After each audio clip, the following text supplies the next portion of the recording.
Namaste, welcome everyone to Satsang today. Welcome, welcome, welcome, welcome.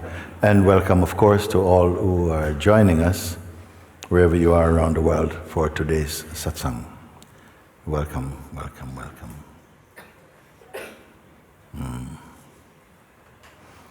A little bit late today, coming here. Also, I was trying to come and Amma came to me this morning when Amma came and she said, because I'd satsang before, some days ago, we had some gathering at where I'm staying, and this mother comes and she said, you know, I have to get it, I just have to get it.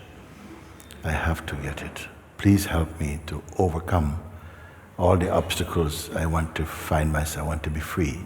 So we spent quite a long time looking and pointing and right to the last little bit. And then something could not get to pass, but I'm still seeing my person and it's still there, and I'm saying, but this, it doesn't matter like that, bum, bum, bum, bum. So all that has passed. And today I'm coming, she shows up at my gate. Baba, I got it. I got it. So I said, okay.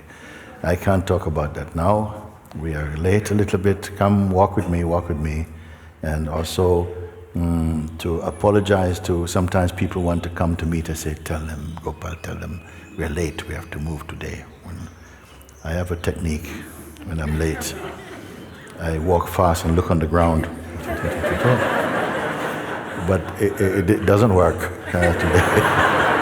One time it went to work. So Amma, where are you? You came up with me, where are you? Okay, go to the microphone, I want to test you out today.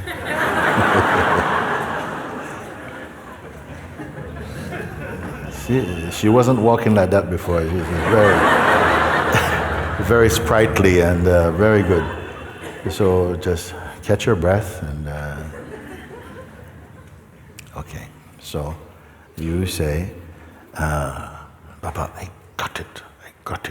Light shining from her eyes, I got it. So I just want to check in with you, and you tell me what you got. Moojibaba, a million pranam is not enough.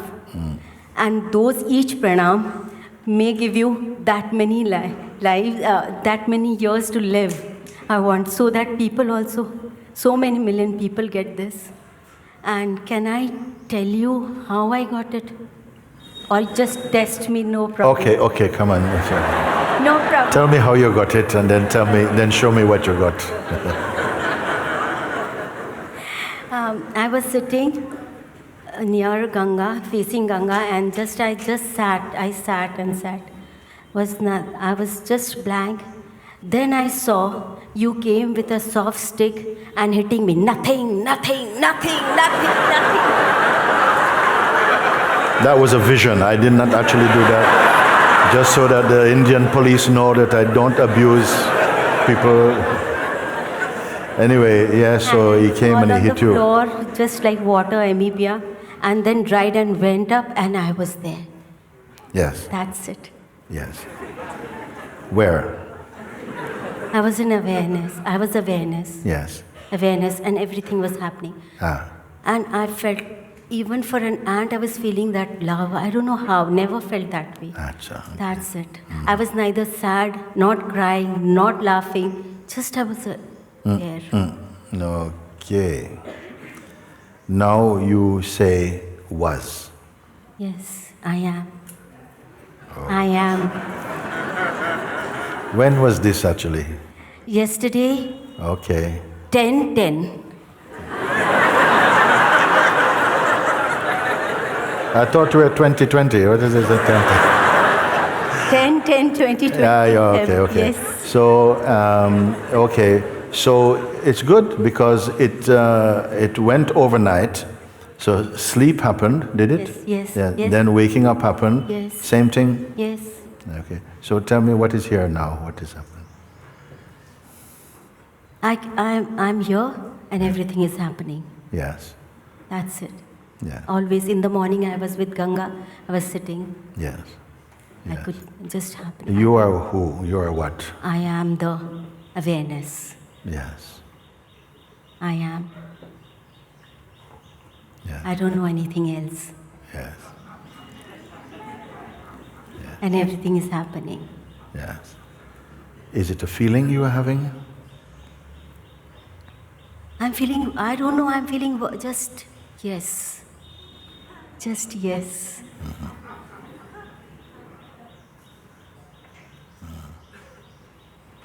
You test me, I don't know. But even when you say yes, Yes. this yes means what? I'm here, I'm here. Yes. And everything is happening. Yes. Yes. Since when you are here? Always. Always.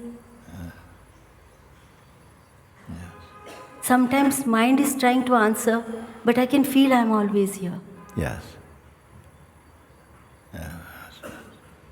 And if you went to sleep and you wake up and there was a very strong mood and the mind is very strong, what? No, nothing. No joy, no sadness, only compassion for everything I see. Even I was holding almonds and I felt good for that also. Let everyone have it, like that. That I never felt. I always wanted to have my almonds for myself. Almonds. Yeah. Okay, yes. I was holding it and I wanted everyone to have. Yes. Okay. And this, can you, and it may be too early to ask that. Can it go? What is happening here? What is it that is here? Yes, then what happened after 2 hours? I thought I'm the same person again. What happened? Where's gone? I was worried. Yeah. Then what to do, who to ask? I opened my mobile. You open what? Mobile and YouTube. Mobile. Yeah. Okay. YouTube, open. Yeah. and I just opened the first video of yours. It pops up every day, and I have listened according when it opens. Yeah. So I opened that, and the answer was that it will come and go. Don't worry, it will What come. will come and go? This feeling of awareness. Feeling of awareness. Yes, that So- answer was there. Acha. So So the I was awareness is a feeling? Yes, I think it came in the morning because the whole day I was not feeling aware. I was like trying, but it was not happening. I was trying, but in the morning again it was there. Yes. You woke up and that was There. natural. Yeah, natural. It was just what was here. Yes. This feeling, if any feeling come, like, what happened and so on, why is this mind is here, so on. Listen carefully now, because this is for everybody. If the feeling come, oh, my mind is here and so on, then actually, quickly it must be recognized that this is a thought also. My mind is here. You see, although the recognition that only this really is, you will check for yourself. There's nothing apart from this. Whatever comes and goes, it makes no difference to this because it cannot come and go. Have you come to that recognition? Today. Yes. Okay, that's very good. And because the mind may come, in your case it came quite early, come up. If the mind come and the feeling that you have lost it, it must be quickly seen, but this is ridiculous. Who is there to lose anything? You see? Yes. If it is believed, it means that still the self, the revelation happened, but the potential to bring back up again personal identity is not, it's still there. Potential, maybe the mind comes and then some feeling of personal identity comes, and it should not matter if you see, but that is nothing, it's just a feeling. Because I say this because for many people they came to that awareness, you can say like this, but then the thought comes, yes, but it was stronger yesterday. And quickly the whole mind comes again like that. What happened to the awareness? Nothing at all happened to the awareness, but a shift of attention goes and identity springs up again, and we take on the idea of personhood again. That's all that happened. Awareness doesn't visit you and leave you. In fact, in the correct seeing, somehow the sense of self, maybe when it first becomes clear for you that there's only the awareness, it's often so powerful that for a long time, mind will not show up. The seeing is too powerful. But he can show up anytime. If he shows up and goes, okay, something happens phenomenally, and he can say to you, look, come on, we got to go on and deal with this. And the idea of this personal self springs up again, and which it can, still nothing has happened to awareness. But the idea of yourself as a person has sprung up again and is believed in. And that will seem to eclipse your realization. And it's possible that comes up again. You see? There was nobody who realized the self. What happened is that the non-self, the false identity, vanished in the light of grace. And only the self remained. But for a while there's the seed of the mind that could say, wow, I can see, now I am the awareness. I am the awareness. And so who is saying I am the awareness? You see?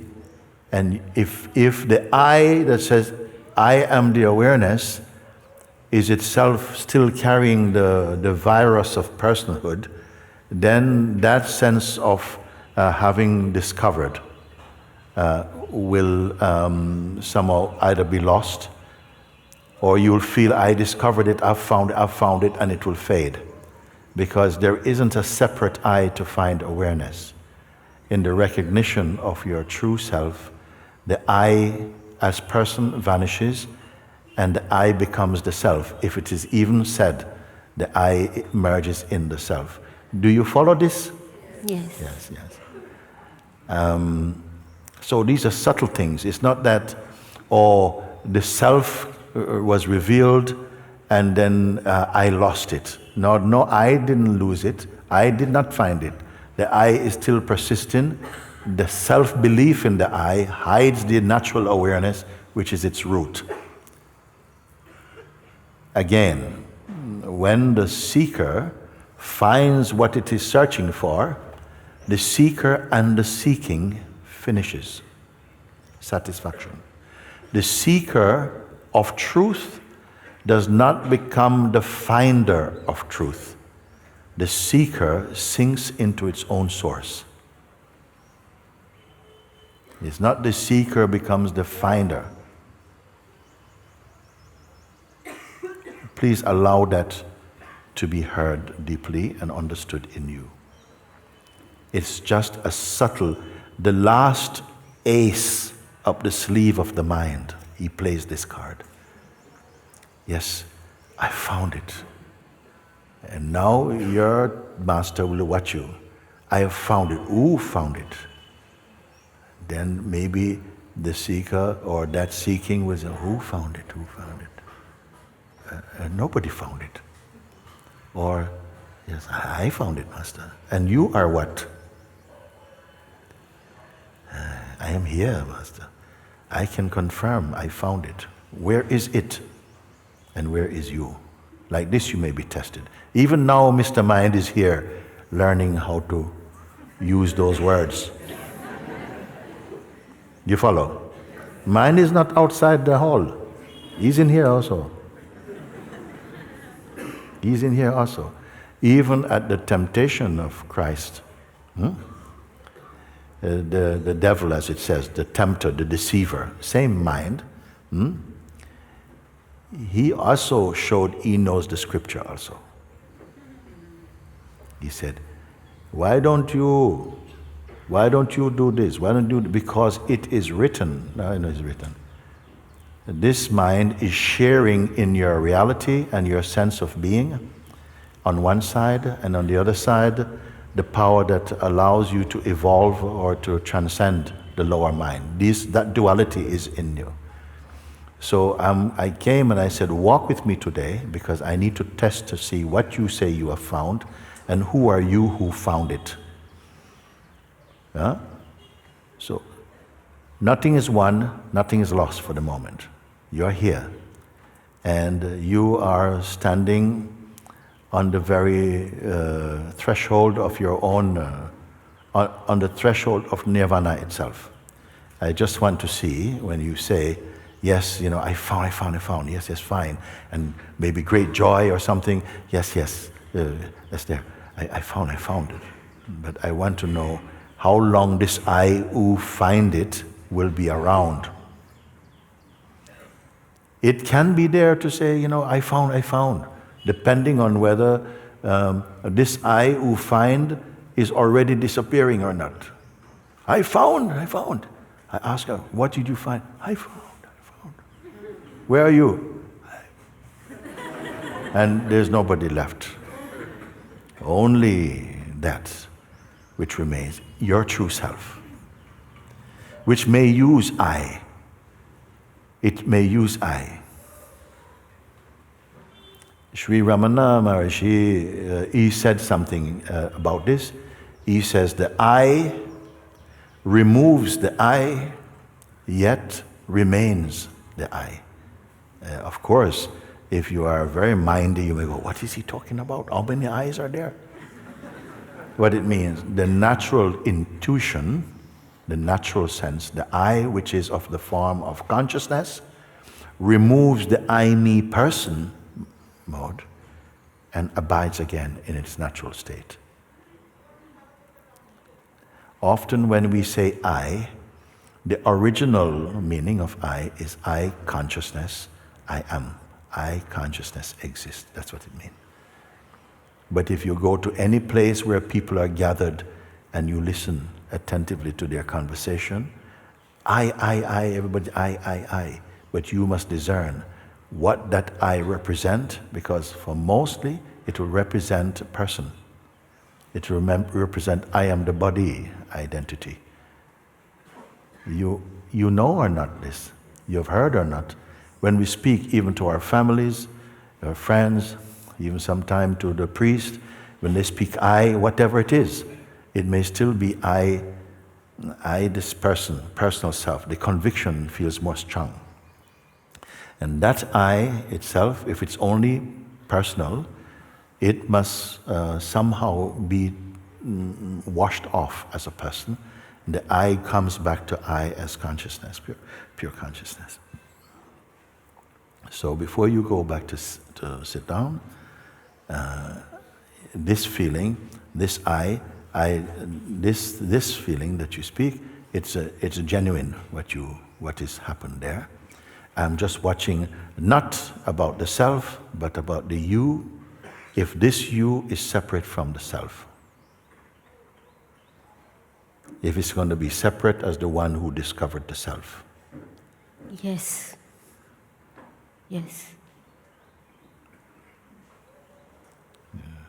Yes. This I cannot find and keep the self. This I is only an idea. The person.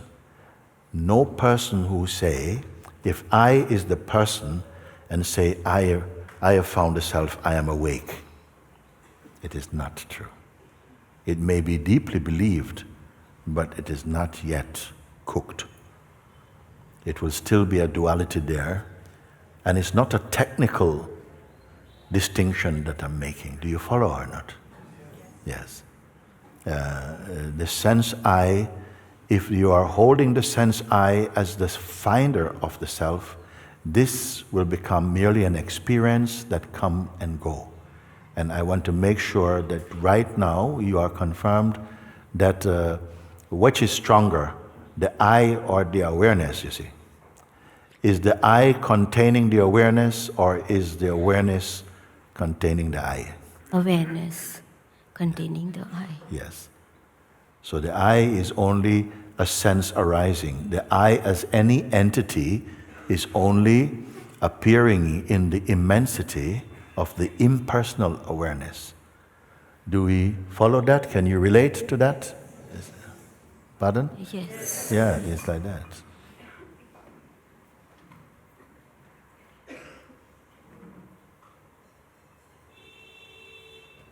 Awareness cannot be an object of perception.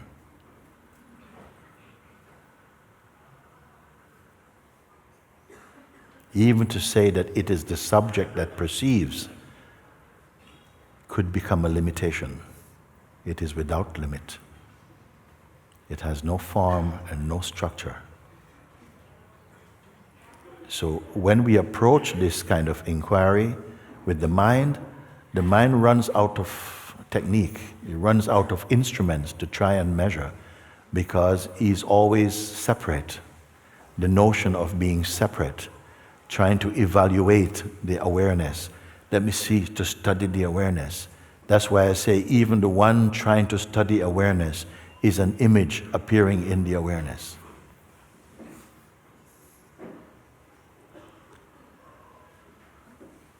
We are that awareness itself. But through the culture of identity and personal identity, the power seems to be claimed by the person, and the person feels more real than the awareness it is saying to be seeking. The person is saying, yes, I'm trying to find the awareness. But you must see that even the person itself, searching to reach awareness, it's not a reality. It doesn't compute. It does not work. How can the finite discover the infinite? How can the relative capture the absolute? Does it all sound too mental, what I'm speaking? No. For those of you who have been pursuing this seeming mystery, but with the urge to discover, this is the discovering room right now. You must discover this thing. You who? The one who discovers becomes the discovery. But how can there be a discovery without a discoverer? So when one finds I am the awareness, that one disappears effectively. The awareness is not going to shout, yay, I've found awareness.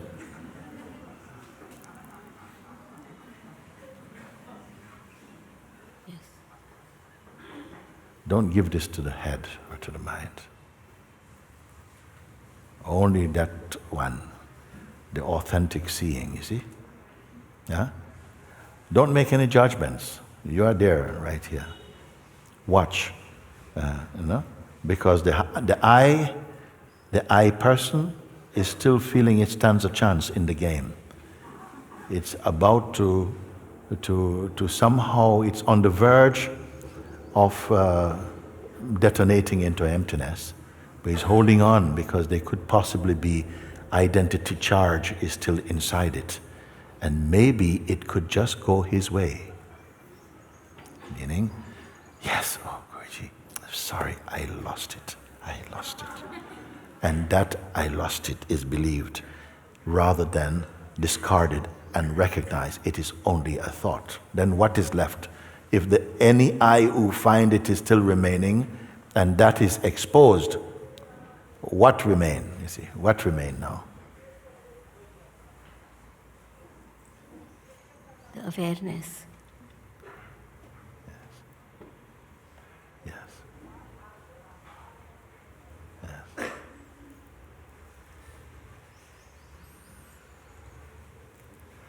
All this thing,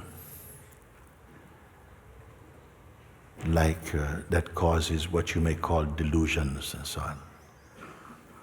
is a game of the consciousness that becomes so subtle, yet as awareness, it is the subtlest of all. So even the most subtle illusion is exposed to be unreal. At this level of seeing. I understand. Yes. Is understanding and believing the same?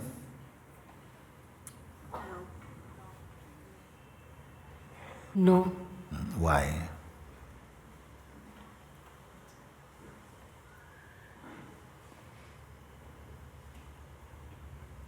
Because as you said that will overpower, I understand, yes. It tried to, but now I believe that it will not. Now you? Believe it will not. You believe? Yes. You who believe is what? Is person. Yes. Do you wish to stand in that posture? No. No. Then correct yourself. Not grammatically. Correct yourself. I want to show you you have the power. I want to show you you have the power. Answer as the awareness itself. If you go to your person, you will already start to contract and become some.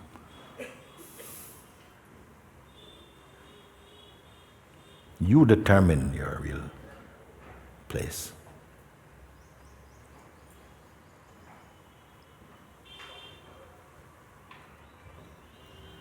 Belief is not necessary, not here. You can confirm.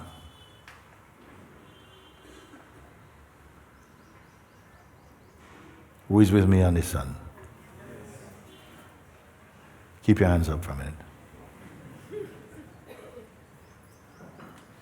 A pretty healthy place.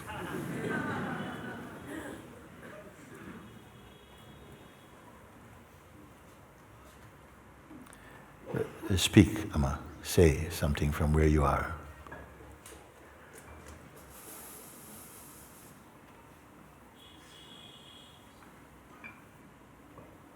I don't know what to say, but I am. Yes. What is the content of this I am? The intuition is fine, I am. But I am what? What is represented in your I am? What is there? History? No. Person? No. Memory? No. Healthy. Healthy. Healthy.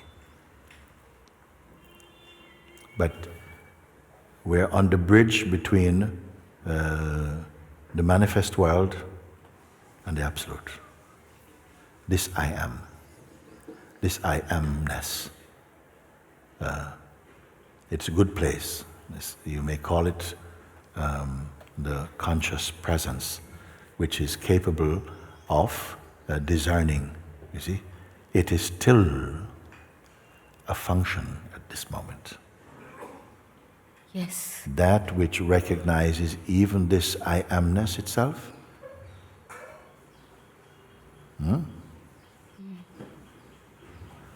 Can you understand what I'm speaking about? Yes. Yes. Are you located only at the place of I am? Leave the I am, it's fine. Are you located, is that your total reality, or are you able also to be aware of the I am itself also? Cannot understand. Yes. Then stay as I am. Honor I am. Be one with I am. Now you may say that did I destroy her state? She came very jubilant today. No. Oh, Baba, I got it. Now more reflective. Yes. No? Have you somehow lost something? No. No. If your jubilation is still carrying time and identity, it will not last. If your joy is personal, it will not last. It is still born out of time and identity. When time and identity is perceived in you with detachment, yes, this one no one can evaluate.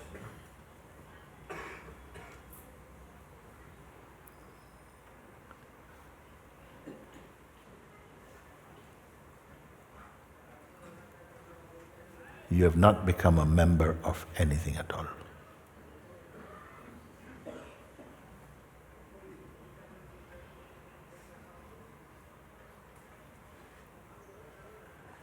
Zero.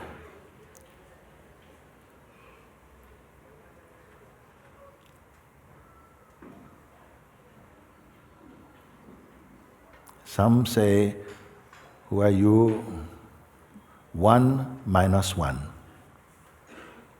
I am saying here, before 1. 1 means shape, time, change, growth, evolution, finding and losing. 0 is 0 dead?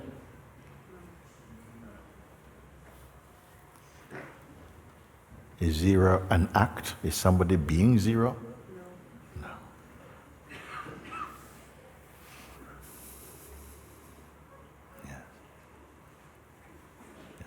Now more power is in you. You see? That's greater, that's deeper. The joy is perhaps, it's okay, premature. It's okay. But now seeing is tightening to see where the ship, the boat is sinking. Let's find where the water is coming in from. This is why I'm looking with you like this. Where is now the water of ego is coming in from where, you see? But the ship of the self has no shape. Something wants to make a shape and to claim a victory, but all of that is illusion.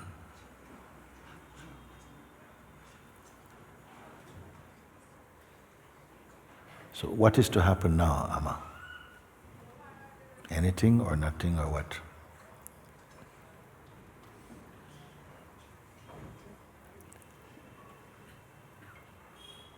Yes, what you said is right. In what way? What have I said that is right? That's I am on the verge. It's only a working title. Yes. It's just to finish off your seeing. Really, that which is not on the verge of anything. But because there's possibility of a reforming of the identity which in its most sattvic appearance is taking the shape of the seeker or the finder, we have to go beyond this mode, however beautiful it may be, because it is still in time, and whatever is in time is in change also. Yes. What is beyond time, beyond change? But it is not beyond what you are.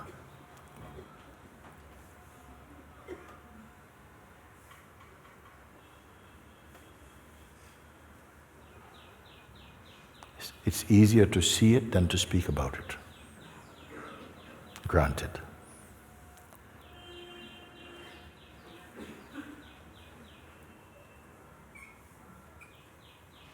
What is your state now?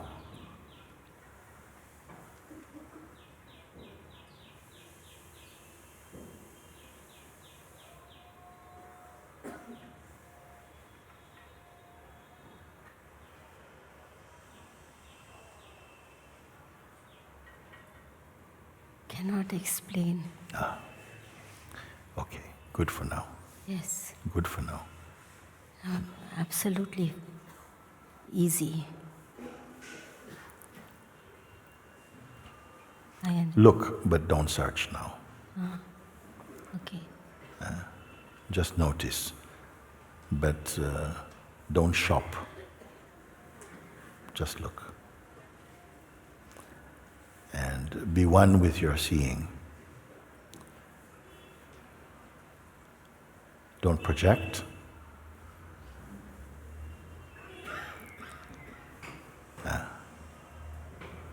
Okay, Mommy, thank you. Thanks for now. I will talk with you again. Okay.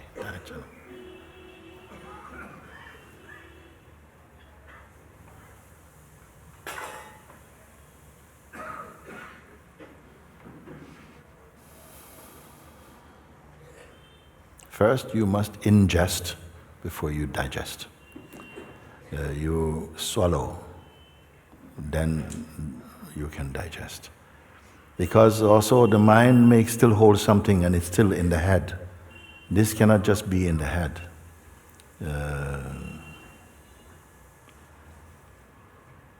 Sometimes also mind can take the shape, this is a big space and lots of people here and it's not, I don't like to be with so many people. What a mistake. You should see this talk as the most intimate. I don't mind if we're all sitting in pajamas, I don't mind. Why is so intimate? Not because of the people, but because of the quality of the seeing. You follow? It's not because, there's so many people. It's the mind that's noticing so many people. No, but you are in the inner room of your own being. People, that's a distraction the mind is picking up. You're here. This is your most intimate research. It's a question of life, death, or timelessness.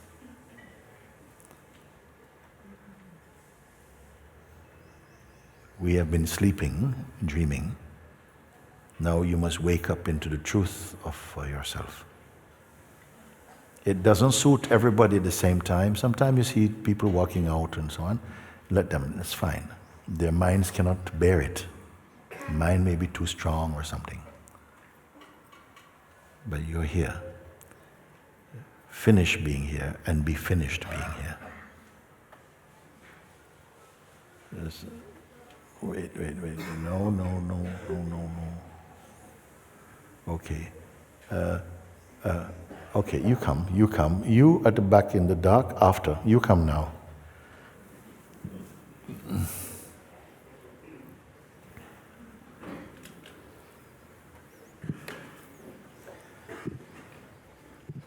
Thank you. Thank you. I want to be sure where I am now. Yes. I've seen that there is no real self within. I've checked. I'm sure. Thoughts about myself can arise, but it's not really. Okay, this is one thing. Second, you speak with this lady about the I am. For many years I heard this and I wasn't sure, but lately I feel, for a long time, the last year I was into what is happening. This was my truth. Just, the senses, everything. This was sure. But lately, with Satsang, with another teacher, suddenly I realized that there is also the awareness of it, not just what is happening. Because awareness was a concept for me. I couldn't really relate to it. Yeah. But the last days maybe this is the I am, I'm experiencing the body things. And there is also an acceptance that there is also the behind, not just the body and the things. There is also something formless, awareness or whatever, and they are together. Not, I cannot separate. I cannot find awareness as a thing. But you said now that there is the absolute, not now. I heard you said on the... that there is also a way to see even beyond the I am. This I cannot get because I can think it and I can see the logicality of it. Maybe there is something. Because if I accept that there is only this, I'm still bound to the senses and things and body. So now, okay, I can relax into what is now. I don't know. Absolute is still a thought for me. The absolute cannot be known like you may know the I am. Yes. You may know the I am sense. You naturally feel, I. Before the I am was in a state where it was more tied to conditioning, culture, personal identity. Something has moved more deeper or more subtle, so you can observe those, and perhaps previous tendencies and weaknesses are more distant for you, because somehow you learn to observe, and the fruit of the observing is you see, I am not those things. They are there because I am here. They were not there first, and then I came after.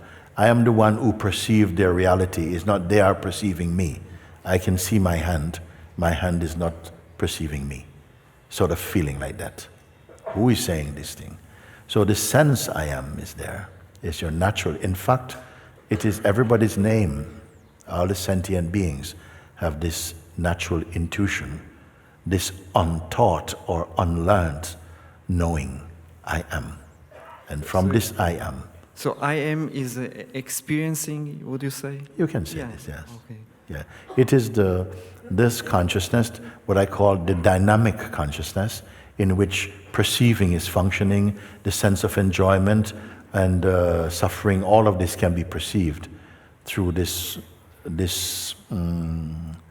spiritual lens and the sense I exist. Yes. The problem is also that I have all the vasanas or things that are arising for me also. It's not it's a problem and not a problem, but I'm not yet, in the still the mind reacting. Yeah. Mind reacting in itself is not a problem. Mind acting, reacting, interacting, observed to be is not the problem. The problem is who is it reacting against and for. As long as you can see, yes, something has to admit it's for me. It's not my neighbor is complaining about this, my mind. It's something right here present is saying, but my mind is just so noisy, I can't focus and so on. You see? So the one who is complaining seems to be right here. It knows it is, and it may know I am not the headache, I'm not this crazy mind, but why doesn't it go away? So the crazy mind matters to it. How does it come to matter to it? If somebody comes with a crazy mind, it may not matter so much to you. It might be a bit annoying, but you can walk away from it. But if it's your own crazy mind, what you going to do? So it feels like there is a craziness that it's not me, but when it comes, I am so unhappy and I am so do. But there is still an awareness deeper than this, in which even this one, the crazy mind, and the one going, are both actually seen. Yeah, the person is always together with the crazy mind. Yes, they are friends. They correspond. No, not friends always. Friends and enemy. Yes, no. Yeah. They can play both. Yeah. Sometimes you love your mind. You love your mind. Sometimes we love the paparazzi. And then if he doesn't show up too much, hey, paparazzi, I'm doing something tomorrow. You want to come? We have this love-hate relationship with this mind, the we that we presently take to be what we are. It is a state of consciousness. So at present, this I am can fluctuate from being I am this person, I hate the world, I want to kill people, and it can be, I am so. It can be that. So it and its world is a fluctuating potential and tendencies. It is also known, but because of culture, no one is pushed to go beyond the I am. Nobody in this world, we don't need it. No one needs to. Nobody's asking you, tell me about your I am. Nobody. They don't even, even we say, who are you? I am. Yeah, I am what? I am. Who is going to accept it? They said, take him away. He needs to go hospital or something. Nobody can accept I am as just I am. I am is a part of a sentence. There's no such thing as I am for the world. But for you, when you see, but it's only from the place of the I am comes the other things perceived in the space of I am. But the I am has in it the potential somehow to cause identification. I am this person. When it takes on the mask, I am this person, I am, Japanese, I am, from India, I am Caribbean, whatever, then it takes on, it's putting on garments to look like something more, and it will reap the consequence of that shape it's taken on. It can stay in the place just I am without any other association, and it has much more room. It's very expanding, very beautiful, very calm. But it is also a function. Can you say also that the I am going into contraction in the body which are happening? Or they are also the I am? It is observed. All these things are observed because of this dynamic consciousness, which is the true importance of the sense I, is consciousness and not person. So it's possible that the I am is also being into the body, also not. Also when it becomes personal, it tends to go more into the body.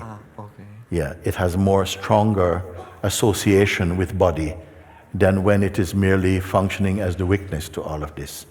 When it's functioning as the detached witness, it experiences more joy and space. It feels more happy naturally. Okay. But it's just not the ultimate understanding yet. And the absolute, what it is? It's a reference, Absolute can seem to the mind, whoa, absolute, oh my God, what is absolute? Absolute just means the most natural, free from attributes and quality. If you have quality and strong identification, you will not be attracted to absoluteness. Because the person feeds on sensation and thought and memory and attachments, desire, and so on. So it's at a lower stage of the manifestation of the consciousness I am. Only by becoming more refined through your spiritual or religious practices, authentically carried out, it can become refined enough to feel attraction towards even the dissolution of personal identity. Like Ramana was in the absolute. Yes, and you are now to become.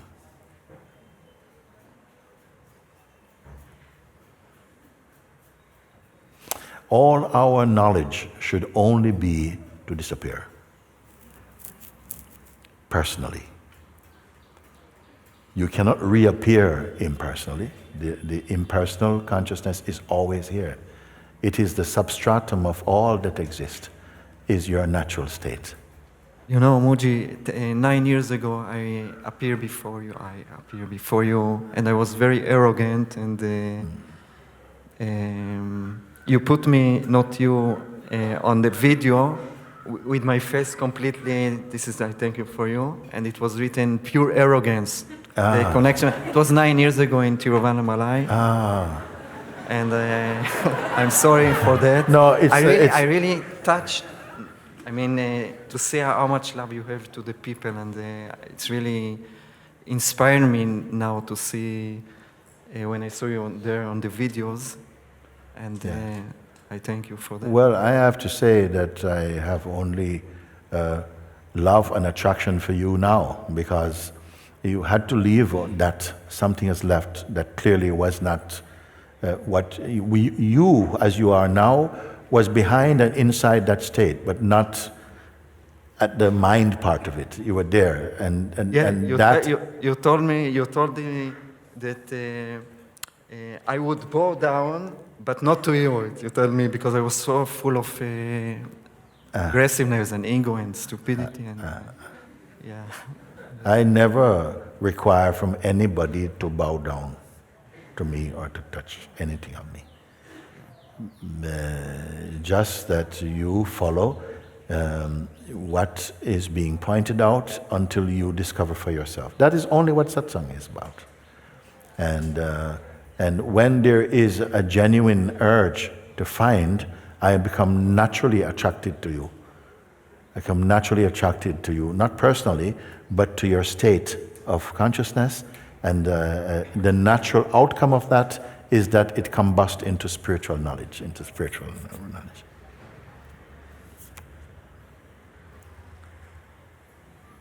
which I am here ready for.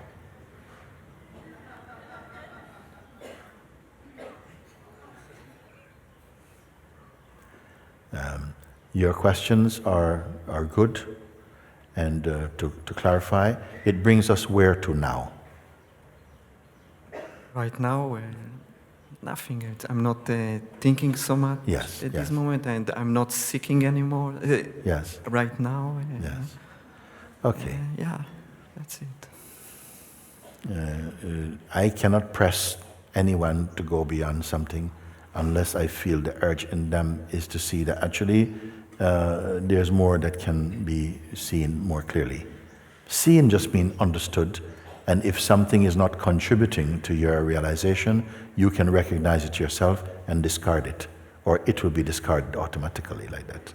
So it is good for now, whatever has come out so far, it's good. Because as I understood you say, I cannot jump into absolute because it's a... There is no need. There's no need. But you may jump out of the relative. You cannot jump into the absolute, but you may jump out of the relative. How?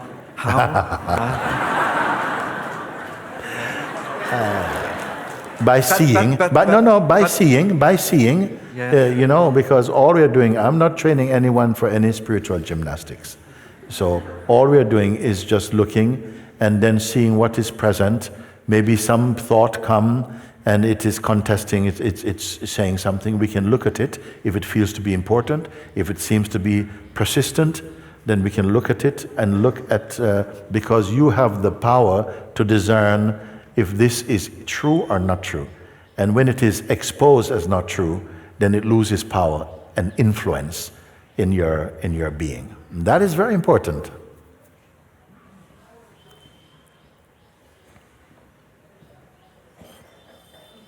Perhaps that time is not right now, but that's why I'm here. Time for what? For going beyond the relative? Say time. No. If there is in you an urge to explore, you will come to a certain stage inside. You're seeing from your own self, and it will tell you just the grace of your own self will flick this one up and say, yes, there's a question here about this. And we can look at that, and then somehow by looking and understanding, the question loses its itchiness, and then it dissipates, and more space appears in you, like this. Just that. I'm not trying to get to that. Yes. That has to come. That has to naturally reveal itself. I'm not hunting for that. I don't want to force anything, because if I force it, then somehow you may get what seems like a result, but it will only be temporary. The urge must spring from within you itself, and then whatever you find, you will sustain that finding. Okay, you're speaking about revealing some hindrance that I see inside of myself? No. I'm being very general. Largely when people come and we speak, and then I make it as universally accessible as possible. If there's a time to hook something, then the focus automatically changes, and then it can become something that needs to happen here, like that. That's all. Okay, I see also that awareness cannot be different from experiences. They're always together. You cannot separate them. Yes, you can, true? Because we speak, for instance, about the dynamic consciousness. So I'm using this terminology. The dynamic consciousness is an aspect arising within the absolute. in which you can have the sense of an individualized awareness, the sense I am. It comes from awareness. I would call it the child of the absolute. Sometimes I use these terminologies. They're not necessarily existing in books or something. I just say that as a way of understanding. It is this, what I may call this pure, the pure projection from the absolute that becomes this I am consciousness. Is I it call as an the dynamic. experience for you, or it's understanding? Because if the absolute is formless and nothing, how can you experience it? Or it's understanding? Yes. The self cannot be an experience. It's not an experience with an experiencer. It is not an experience, but it's. You said, okay, I'm coming from there because I understand it. All my words and everything I've said or potentially is likely to say arises inside and in front of it. There's no doubt about that. It is not moving. I, as that, is not moving. But is it an understanding? Because it cannot be an experience because it's formless. I can say it's a direct experience that what is appearing in front of me appears and disappears and is not permanent. That is my experience. My knowing and being are one in this. I cannot speak of the absolute as a thing that I go to, like an environment that I go to and come out of. It used to be thought like that at one time, but it is no longer like that. It is not apart from what I am. I want to explore something. Okay. For many years I have obsessive compulsive thoughts, and when I started to talk with you right now, a thought came to me, to hit her or something.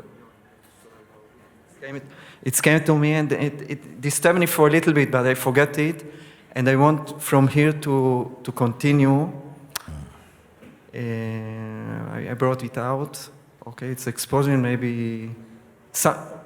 Another teacher told me, forget healing anymore.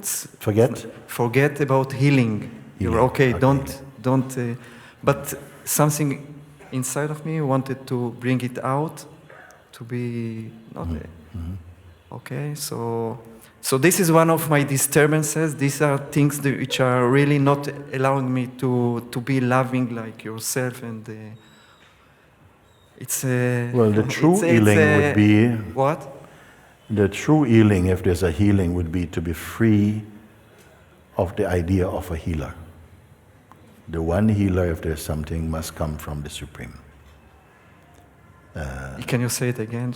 The true healer, like you said, something inside used to have an obsession about healing. Yes. And healing, there isn't a person who is healing. It is the Supreme Being manifest through some form that it is happy to manifest through in order to cause that.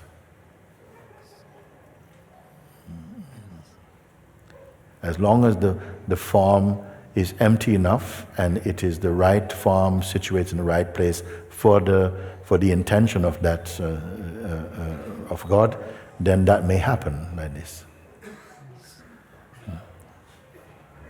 Yeah, so we were talking about I'm not so much, I am only here to catch the fish. I'm not, I don't want to discuss with the fish. Okay. What's the right bait and where's the best water and what, this. I only can really work with some sense inside me, a genuine feeling that one wants to come out or doesn't believe in all this head stuff and talking or something. I'm being very broad here when I say that. I'm not interested in discussing spirituality. I'm not interested in spirituality particularly, or religious thought as an interest. It is only for coming out of the limited expressions of consciousness as much as one is able to grow to the next stage. And in some beings, those who are somehow for some reason, because I don't go to anybody personally to say, oh, I think you are ready, that they come and in my being with you, something reacts and say, yes, we start to speak, and then bring it to the highest place. And the highest place will be beyond words, into what I call direct experience, like this, that's all. Yes, yes. Thank you. Thank you. Thank you, thank you.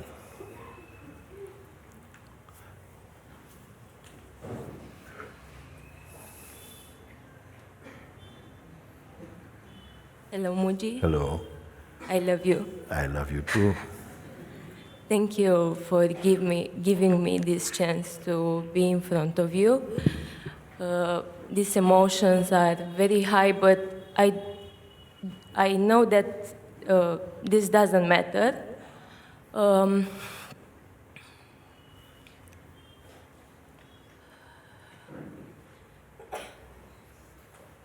I am, and I can see this. Yes. Can I stop for one moment? Yes. Because you say something that I feel is worth mentioning. She say, I come here and I can feel these emotions, yes, but I know they don't matter. Okay? Now, reason why I stopped to look at that is that she exercised her power.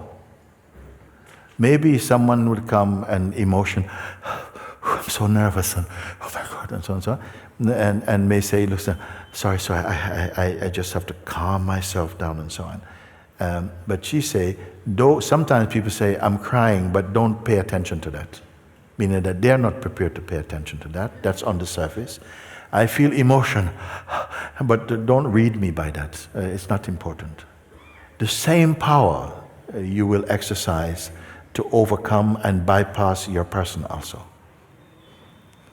The same discernment, the same power, the same authority may manifest in you to dismiss your person, the person in the mind, that entity that lives in the mind that's saying, yes, but you're not ready and so on. So you may say that my mind is coming strong right now, but we don't pay attention to it, doesn't matter. That's your power. I want to point that is your power. The mind can only be as strong as it is permitted to be. But you forget that you give permission to it. You forgot because it's so subtle. You see, you may stand up and you're talking about something, but deeper down, you're avoiding to be in the real truth of it. So something, if you are searching for truth, and at the bottom of your search is some kind of avoidance tendency, you will not come to it. Because as soon as everything looks like the door is about to open, you say, sorry, and or you sneeze, I'm sorry, I need a tissue, and you find some way to avoid it. So I liked that happened, that you say, emotions tend to come, or some people say I'm a bit of an emotional side, but don't pay attention to that. And immediately you dismiss it, I dismiss it also. In any way, I dismissed it before. Unless you say it is important, and please, can we talk about my emotion? You say, no, I feel maybe emotion, but it doesn't matter. And that's good. And now we can proceed. Thank you. I want to check with you my position, because I feel that this person, it's like in the front of the experience sometimes. It's in front of the experience. It's in front, but sometimes, as you said, I log in this, and I go with this person. Even the experience is very beautiful, and I feel what it's about, this life and this existence. As you said, the mind's calm and sometimes feels superior. It tells, you've done this, you are good, or yes. Someone will do this more quickly. And I go with this. Yes. This I that goes with it is a potential in you. It's one of your powers, the power of attention, the power of belief, the power of identity. Without these, the mind, this is the food for the mind. the power of belief, the power of attention, the power of identity. Without those, the mind cannot proliferate. So you say the mind stuff comes up, and it could be something very enjoyable or something not enjoyable. But he seems like he's at the front, meaning that he's in front, not facing you, facing the stuff, isn't it? It's taking responsibility, or it's speaking to a sense of yourself and saying, you're not ready for this. And this is not good for you. Yes, maybe it's not your time. Maybe it's not your time, yeah. Also, I can see they are lies, but it tells me that to awaken is not for. It is telling the idea you have of who you are. It is speaking to your self-image. It cannot speak to your truth. It cannot speak to who you really are. But you are not as yet aware of what you fully are. So it takes you to the place where you are more identified, and it speaks with your identity. You're not ready. And this place of a lower identity is vulnerable and susceptible to the voice of the mind. It's the serpent is speaking. You're not ready. Yeah, I think I'll wait. Sorry, Mooji. So where does your power come from now to see that the voice of the mind speaking to the present position, you use the word position, a very good word, the position that you have located yourself, the mind is speaking to that because there's a lot of charge, there's a lot of nerve endings there, there's a lot of history, there's a lot of identity there, so it can talk to that. You are not ready yet. And because you identify, then it's like, it's right here. There's no space to even observe because it is you. This is the power. You are convinced that sometimes we're not sure if it is the mind or it's you. You have to come to know the difference between your mind and you. And sometimes he gets in and it's like, I. It doesn't say we. It says I. And so you don't see him because you accept.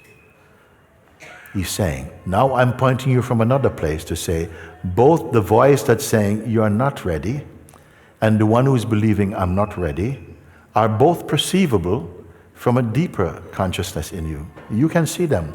It's just that you have not been cultured to look like that. Nobody has forced you to look like that. No one has invited you to look. You don't have the sense yet that you exist beyond this person you presently take yourself to be. By God's grace, throughout your life, you have been changing, your personality has been changing. And each of them, in their moment, felt like you. I am this. But you moved from that, and you can look back and you say, I used to be like that. Which one of these stages of personality were you actually? Well, actually, none of them. None of them. They were just a mode, a phase that the consciousness played. You are able to see the one who says, okay, you are not ready. You're not ready. Is speaking to who? To your self-image, your identity that you accept at the moment, the position that you're functioning from. And the one who hears you're not ready and accepts and believes it, believes that voice into existence, and it becomes your experience. Now some people will say, but that's all I know. The world of I is all I know. You see? But actually, the I and all that it has done apparently, and the memory of its doing and the memory of its identity and the possibilities and potential in front of it to become are all in front of something that does not become. Now this something is not a something, it has no shape. It has no shape. Actually, your truth, yourself, has no shape. This has been changing many shapes, but you are still here. Your ideas have been to many places, but you are still here. But you don't know what this I is. You are the formless inside the form, but not limited in size by the limitation of the form. But this has to become your experience arising out of the authority of your own direct seeing today. Yes. I resonate with this part, but it's not I can't explain words, but it's what I am. Sometime in the last few days, questions comes to mind, but something resonates in me, in what I am, and the question is, who is talking to the mind? And something laughs. It's something very obvious about this. Who is talking the mind to? Because yes. So something is obvious, and great joy arises maybe for a flash. Who is? Did you say who is speaking to the mind or speaking from the mind? Which what it means? Who? No. Who is the mind speaking? To. Yeah. To. Yeah. Who is the mind speaking? Yes. Who is the mind speaking to? Who is the mind speaking to? You're not ready, you're not good, and you're not good enough, or you're far too good. He can switch, because either works for his play. You're not good enough, or you're far too good. Either, why? Because it promotes ego, and ego means more suffering, more ignorance, and he worked to keep ignorance going. Later on, we're going to see, actually, that this mind who is Mr. is actually a friend of your opportunity to wake up. While we are in the state of personhood, mind is the demon. He's the funny friend who is friend and enemy. But as you begin to wake up to the truth of who you are, you use him to find the things in you which are still hidden. You will keep biting at them and you say, I can see that this vasana or tendency is still alive in here. Thank you, mind, for showing. So now I can look at that and also discard that. You say, the mind itself came, and for a moment a thought came, but who is mind speaking to? And instantly there was sort of, and then stopped. Did you keep on laughing? Who is the mind talking to? Look, it's to nobody, or just to some ghost.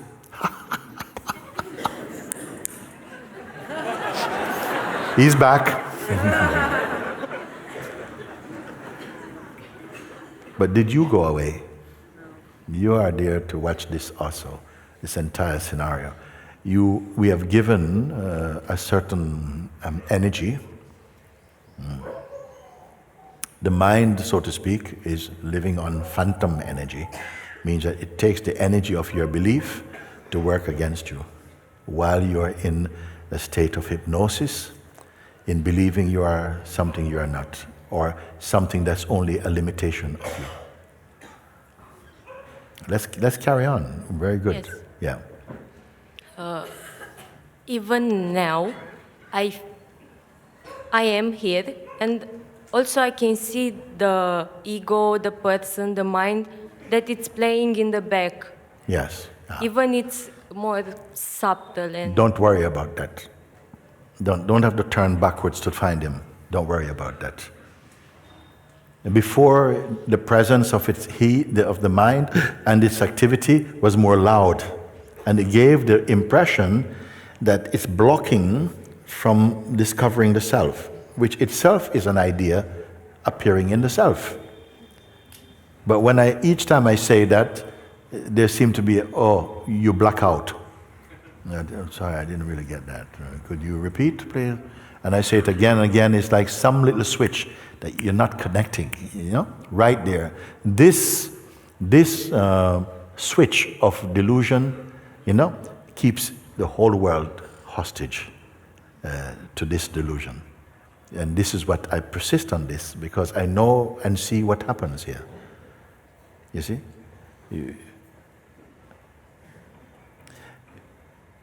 An insight came, the question came, but who is the mind talking to? And instantly space opened up because nobody was found. Okay? Yes. And then what followed by what? What happened? After this question, and after and before this question, I was doing the invitation, and I could see and I could experience that all that we are speaking here, it's true, and it's so natural. It's not something that mind tells me. Yes. And after that, I've done the invitation for the first time, but for the second time, in the last days, the mind was prepared for this, and did his homework. And said to me, you have to do the invitation, and all this experience, I couldn't experience. Yes. You see, look how clever. He encouraged you to listen to the invitation. Go listen to the invitation. Because something knows that maybe it creates a sort of pressure, like, do I have to? It's all some very, very subtle thing going on. We don't have to worry about that. I'm not going to pursue mind. I'm only interested that you are aware in all of this now. You see, the mind is saying that, the mind is saying that. Us saying that about the mind makes the mind happy. You're advertising its power. Oh, the mind is so strong. The mind just doesn't go away. She's right. Mm-hmm. We are advertising its power. And you put your attention away from you, without whom mind has no job, has no power. I'm talking about mind in its psychological self-portrait. I'm not talking about the general mind, practical mind, and so on, which is doesn't cause this kind of trouble. But this identity is one of his, one of his aspects he plays very strongly.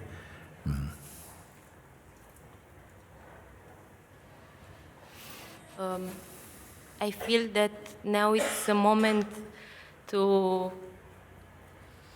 somehow to stay in here, or I don't know how to stay in, to see beyond this point that I am now, and if I want to please to help me, maybe to bring me on another. So let's start at the place that you being what, that I can help. Just try, and everyone, don't let the mind fool you that I'm just talking to her. Anybody can find.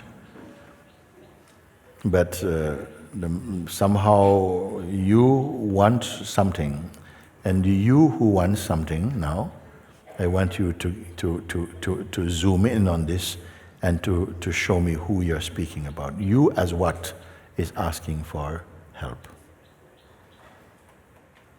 I could see when you asked me that was a trick of the mind, because this I want to, but something in my heart that can see this, knows that it's an urge, as you said, to come in front of you. And yes. And this one who wants to know can seem really, like really earnest also. Please help me to find the self. I can call it the sattvic ego also. It's fine. There's some genuineness there. If that genuine was not there, you probably would not have come here. But you have come here to transcend even this one also. So you come in, please help me to really be, go beyond the present scope of something, okay? And then I say, but even this one, who wants to do it, who wants to go beyond into the absoluteness, could you introduce this one, who it is? And instantly you say, yes, it's true. My heart knew that this one is also a shape appearing. No? So now be in the heart place, what you call the heart place. The place where the heart, is this heart place doing anything at all? No. No. Why?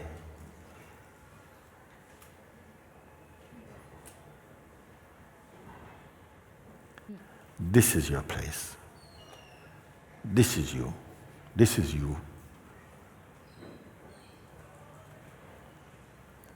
The one who wants to do and do and do has been an idea you have of yourself, which was instigated by the play of life. Paramatma had set this play to be like that, so that the play of evolution and transcending could happen. And now you are at this place now, where you are just somehow coming to clarity about what is your position, where you started speaking from. What is your true position? You know, see? Is it the one who is asking for help? Please help me to, please, I can't take my mind anymore, please help me. No. Then, who are you then? You saw in order to see and to say, no, I'm not that one. Now you know I'm not that. Then who are you? Where are you? Don't think for that. Just be. Where are you? If you're not this one, if you're not the one seeking help to go beyond, then who are you? Who saw that one and can verify that that is a trick also? Can this one be tricked? No. But Because, yeah?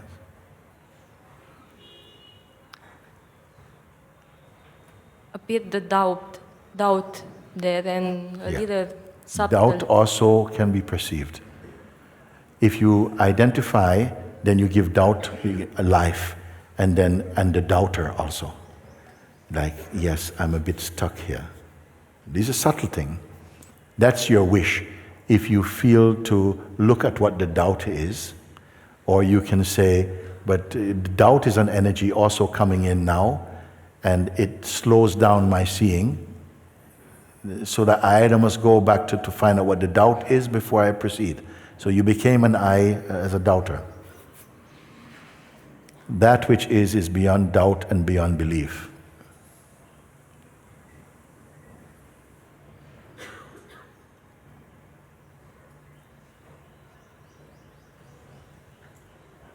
You see, I don't expect all of you to be here. Actually, I expect people start walking out because, you know, most people cannot follow this kind of conversation. We have come to this place now. The doubt come in perfect timing. Just as you are stepping through the door of nirvana. Just a moment. Can I see your ID? And something, Please tell me. Doubt has it has a voice, it has an influence even now. For whom is the doubt? For the heart or for the seeker? For the seeker. Yes. How important now to satisfy the apparent needs and aims of the seeker? No importance. Okay. So you finish the rest all by yourself now. I will sit here. You conclude.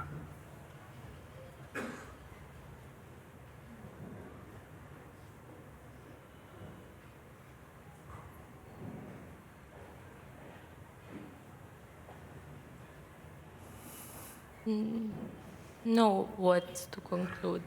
No word? No. Okay. Try feeling. No feeling.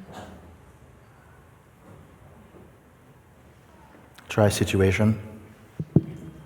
No situation.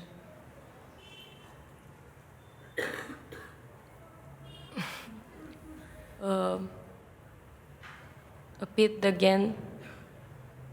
this thought, you will go from the mic and I will appear again.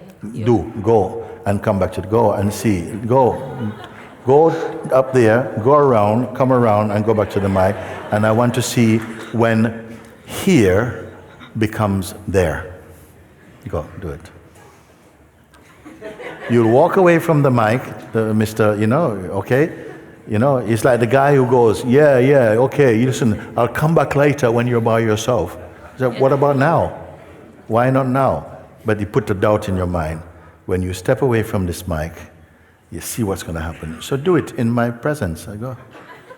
Do it. Walk up there, go around, and come back down, and do it, and see, and watch when you lose yourself.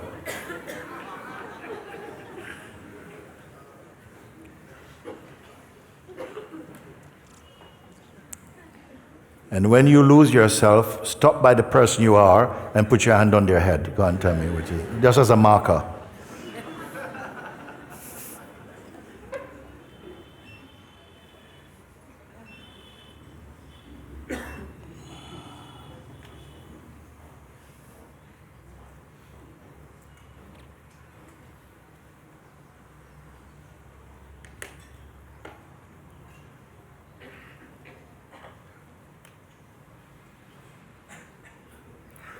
Has he come? Has he come yet? Has he taken you? No, keep coming then, keep coming. Because he might just say, yeah, but you blew it, you didn't finish the last...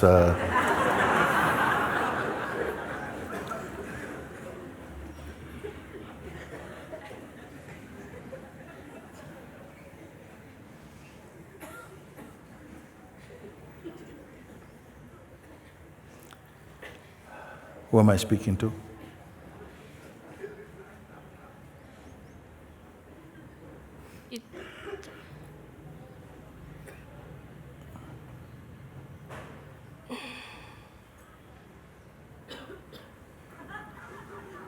Say.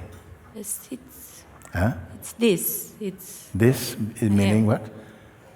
I don't know how to. Okay, that's fine. Explain in words. So the mind said, no, you step away from this microphone and see what happened. So we looked, and what happened?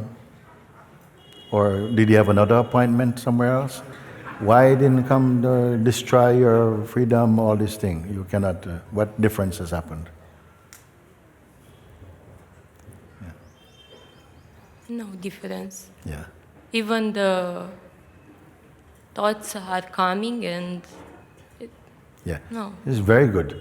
Even now the thoughts are coming. Not later. Even now they're coming, and how we are to treat them. What impact they have.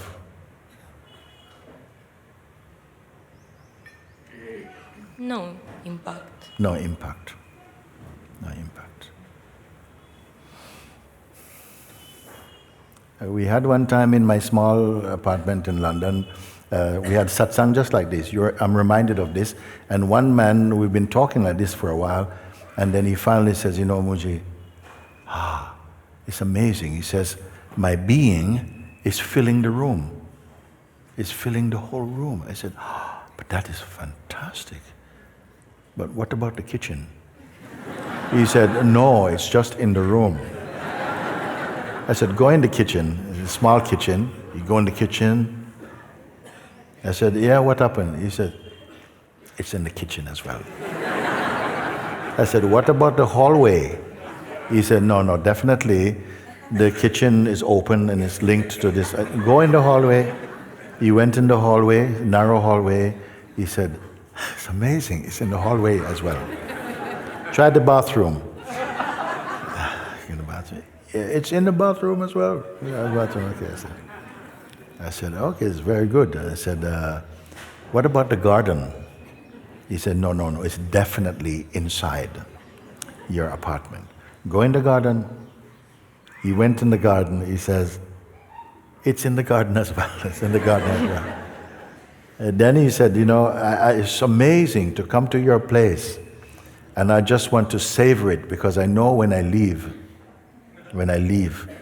it will leave also. So I said, okay, you go out. It was autumn in London, it's quite chilly. Go out and tell me when you lose this, when it goes. And he went out, he was gone from 35, 40 minutes. He went walking all the way down Brixton Hill, down the station. He came back, and I said, what you found? He said, it is everywhere. So I'd want to test you, see? Because your mind will tell you, you're standing now, you're in front of Mooji, you're da-da-da-da, but you wait until, I said, go and take it now, challenge him now, go and see. It's a bluff. And we have been responding to bluff by, okay, yeah, maybe So you have proven now that this is what is this? What is this? Can mind intimidate this? No. No. It's natural. Natural.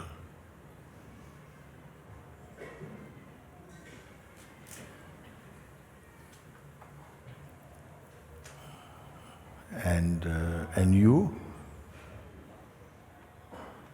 Some sense of I person, it is here, it's Yes, still. it is fine. I want you, yes. Doesn't matter. Does the self, this, whatever this is, does it have to move over to make some room for your person? No. No. So as long as the body is here, the vital force is here, consciousness is here, the potential for some thought activity, the arising of the sense I will be there, but this I will not be ego. This I is the I am itself, which is not necessary for the absolute, for what I call the absolute, for the pure awareness, but it can appear there too, without any history, without any desire, it can shine there also. Now you say the sense of I might be still there, the senses are there, it's fine, good, get used to it, they will be there. When the body drops, maybe some change may happen, you'll see. But not to this, to the this, to the isness, to the this. You can call it different name, you can call it Nirgun Brahman, you can call it absolute awareness, you can call it the great void, you can call it whatever. But it is beyond name also. So get used to it. So you don't know that people might say, but the mind is still there. Let him be there now. See what trouble he can cause now. The sense I is still there. Your dynamic self, you may say, that's in the realm of activities, in the realm of duality and experiencing, but it's completely different because it's sitting in the lap of the infinite. I wonder if you follow. Yes, yes. This, for me, is the true conversation of in the human experience. To find that which gives you the sense that you are the one experiencing, and that which experience is experiencing. You are the unmoving inside the moving. Where are you? What is the location of that which can perceive inside and outside simultaneously? Where is the location of it? Like this, you see. Is there any sadness here? No.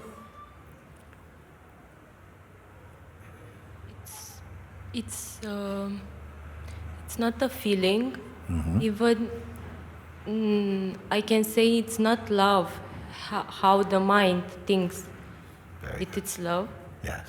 It's something that feels like home. That feels like you can rest now in the mind words. I don't know. In the mind words. Yeah. Yes. Yes. Everywhere. Yes. Can it go away? No. Can it be lost? No. Can it be deluded? No.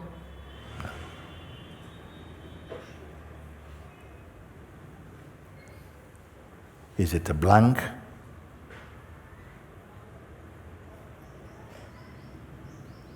No. No. Good test. Because if there's blank, blank also is perceived. If it's black hole also will be perceived. It is not this. It's not anything. Anything that you can perceive is never ever going to be something you can perceive dualistically or phenomenally. It cannot be seen. It is behind the very seeing. It is that which perceives, and yet is not tied to anything seen. Now that may not sound appealing, it's like, whoa, sounds kind of, is it dead? No, it's not final. It's not the last step as the mind thought. Say again? It's not the last step. It's not the last step. It's not final. It's not with the. It's not finished. It's not. Yeah. Something is not finished? It's not finished, referring to what? This natural state Yes. has no end. There's no end. What about beginning?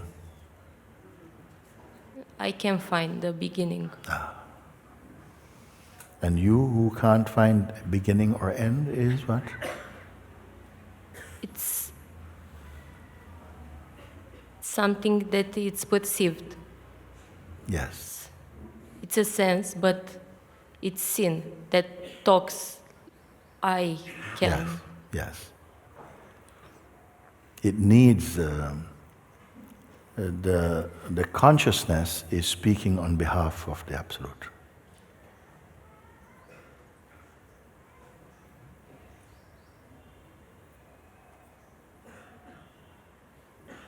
Thank you. Thank you. Thank you. This is seeing. This is the dissolution of delusions.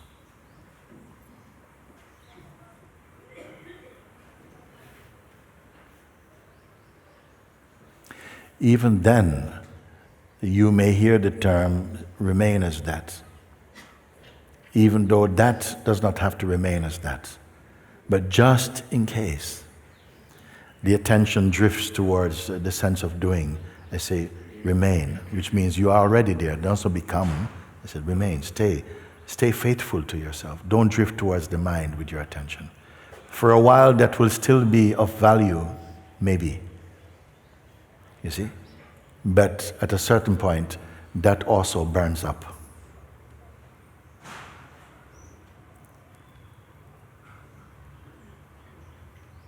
It is said here in India, if you go to the cremation ground, you see that they put the body on the fire and it's burning away, and there's everything, all the wood is on fire, but there's one stick. They call it the funeral pyre, I think it's called like this. Is right? Those of you who can use this word? They use that stick to keep putting on the wood that falls away. Sometimes a piece of body falls away, put everything back on the fire. So everything is burning. And when everything is nicely burning, finally, they put also this stick also in the fire, and everything is gone. What is this stick, you see? This reminder remain also as awareness. When it is no longer needed, this reminder, it also vanishes.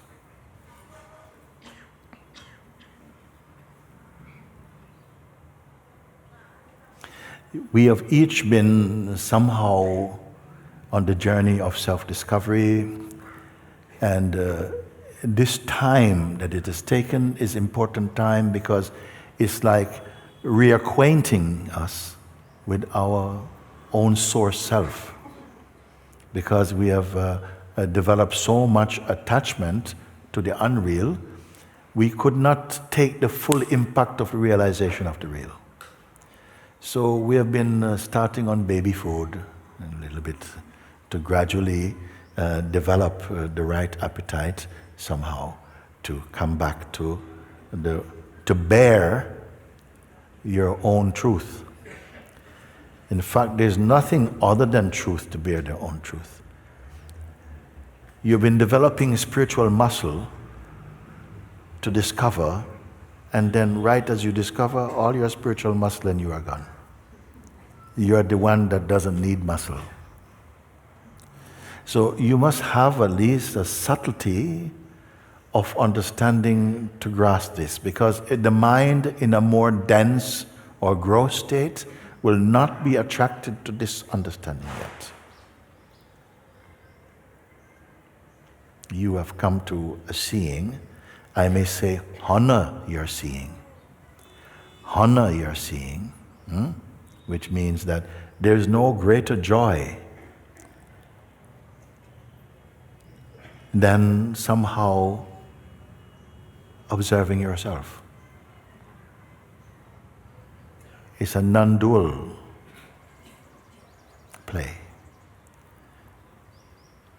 Everything else is taking you to something. Now, as you stabilize in your own self,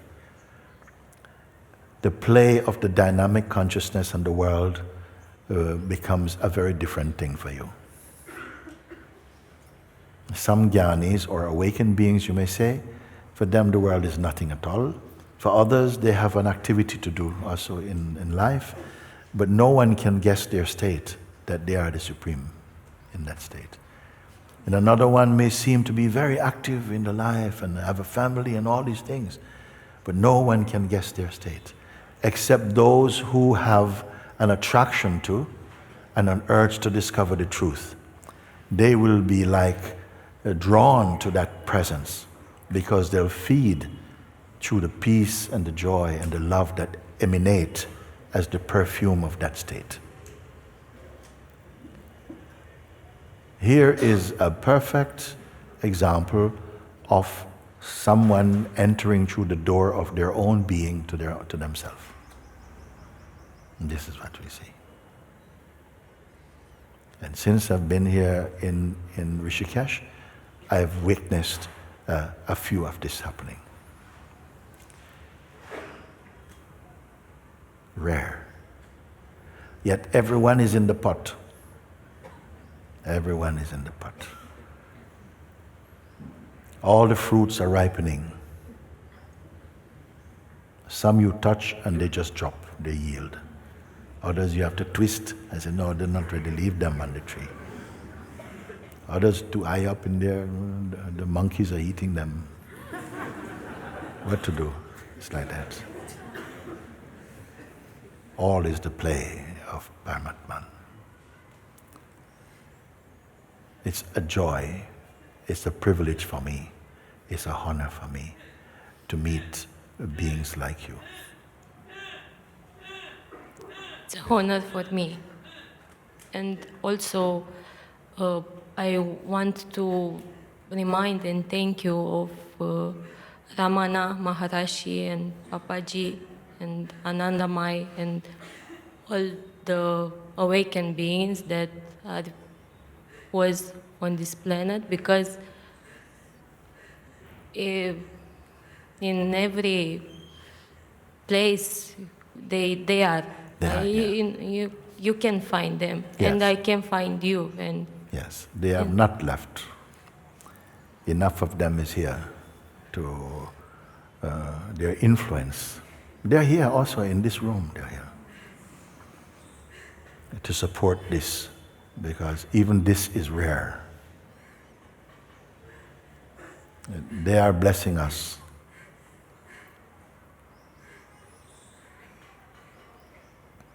Even this is rare, coming together of human beings to look into this timeless subject and to discover, not intellectualize about it, but to discover. We are the seeds of awakening in a sleeping world.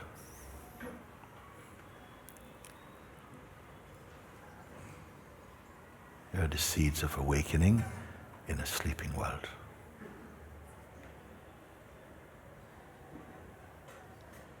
Thank you. Thank you.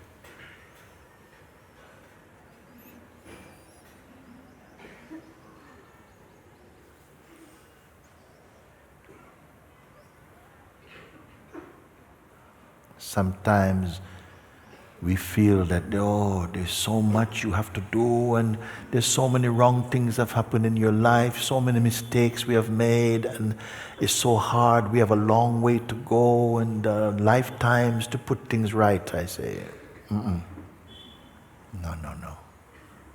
It's not. You could have the worst past, but if you're open for self-discovery, nothing can stop you.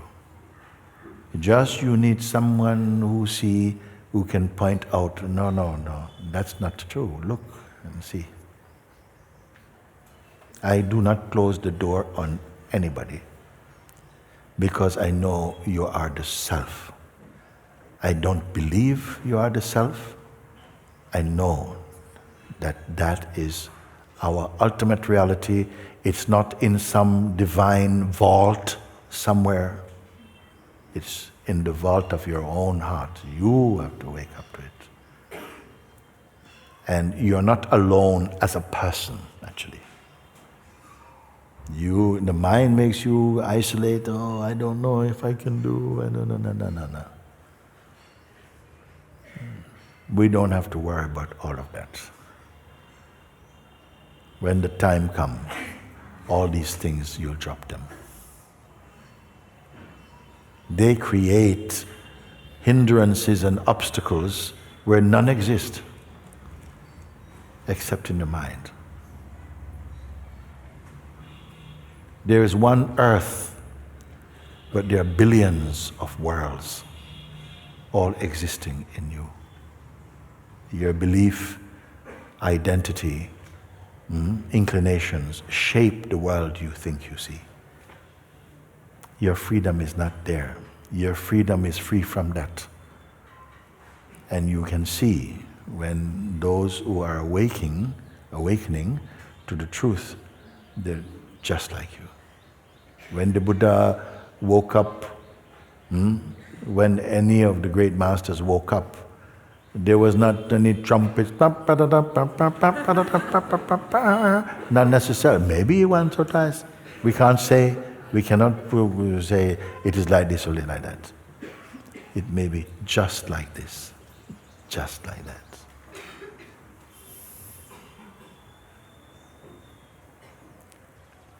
It can be just like that. Then it will continue to get more enriching and more pure and more beautiful.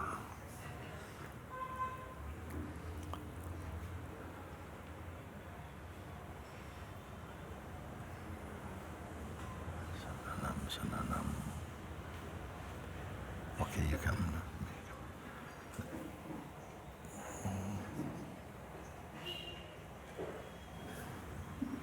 Okay. Namaste, Master. Namaste. I have the feeling that after seeing her speak, that even though I know the answers are right, that my speaking is just not after seeing her speak, what happened? I have the feeling that even though I'm answering also the answers right, that my seeing is not true. Your seeing is not true. So even if you say, even in spite of witnessing this conversation concluding in the most auspicious way, and I am myself following that conversation and answering all the questions inside, I have the feeling that my conclusions, that something is not true. What is not true? That the seeing is not complete. That the seeing is not complete, because if it was complete, what would happen? This feeling that you're having would not be there. You are going to have to earn that. If you feel I've followed, I've listened, I've followed her, no? Inside, when she says yes, you go, yeah, I said yes too. Yeah. Yes. I can see too. Go walk around the hall. I went in my head, walk around the hall, come back. It's the same. Whatever you have to say. And now you stand up and you say, I could confirm along with her internally all the things she was saying. Inside, I could confirm it is true. But something here is feeling it's not complete. The self is not complete or incomplete. Just to answer your mind. What does complete mean? Complete is also a subjective concept. What someone will say is complete here, another one will say, no, that's not complete for me. It's very subjective. What is the standard of completeness? It's very subjective.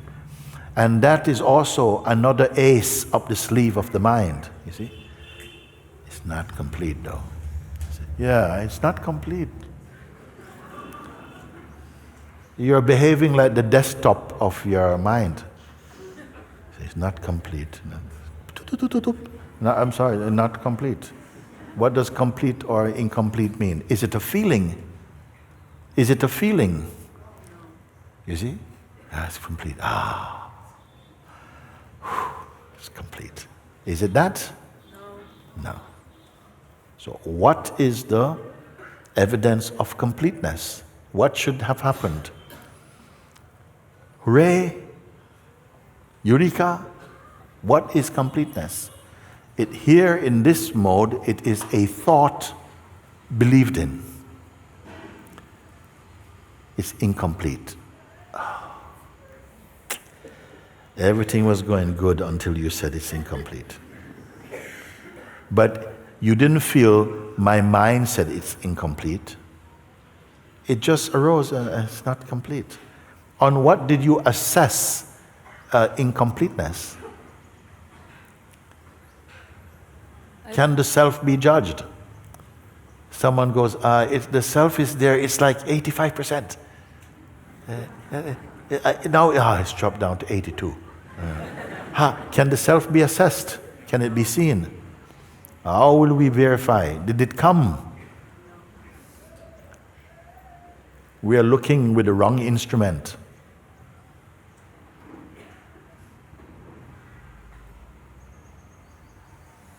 I have the feeling it's more the other way around, that when I sit down, that my mind says, oh, you don't have to stand up, you can give all the answers, but something inside feels that I cannot sit down. You see what she's saying? Say again, and everybody listen, please. Because this today can be the best satsang or a failed satsang for you. Okay? Some people go, oh man, I didn't just get nothing out of that, man. It's just words. Another one is like, whatever. Yeah? Where is best satsang going to happen? Up here, down there, here? You tell me. Or here. So you listen to what she said just now. She said that it's the other way for me because what happened? I have the feeling that I sit down and my mind is telling me, you don't have to stand up because you already know the answer, you get the right answer, and I know that it's not true. Yes. How did you know it's not true? Because I feel it. It is. Because the mind say, why don't you just sit down? Because you know the answer. What did he say? Yeah, you already answering the right answer. You already know the right answer. What's the point of getting up in front of all these people? Relax. Be kind. Be compassionate. Let someone else who don't know stand up. He is very smart. Huh? He tell you you're not good, or he tell you you're too good. So now you caught him by yourself. You say, maybe I'm going to sit down. Or no, this was before you stood up. Yes. I was sitting there and I was looking at her and I could feel that the way she could see, this is not my seeing. But my mind was telling me, look, you sit down, you know all the answers, you answered perfectly Okay, right. so no, let me get this Don't right. go. What is going on here now? You're sitting down, Yes. and you were confirming or not confirming. You're saying that what she seems to be saying is not your experience, or is it your experience? You could not verify. I believe that it's not fully my experience yet, what she Okay. is seeing. Those verifications not yet your thing. Yes. Okay, let's do now then. Yes, please. You see, it's not your seeing. So we're not going to duplicate. Because I can't turn what happened there into a method. We have to look fresh. Okay? Something says it is not my experience. I cannot verify all these things. Okay. What can you verify?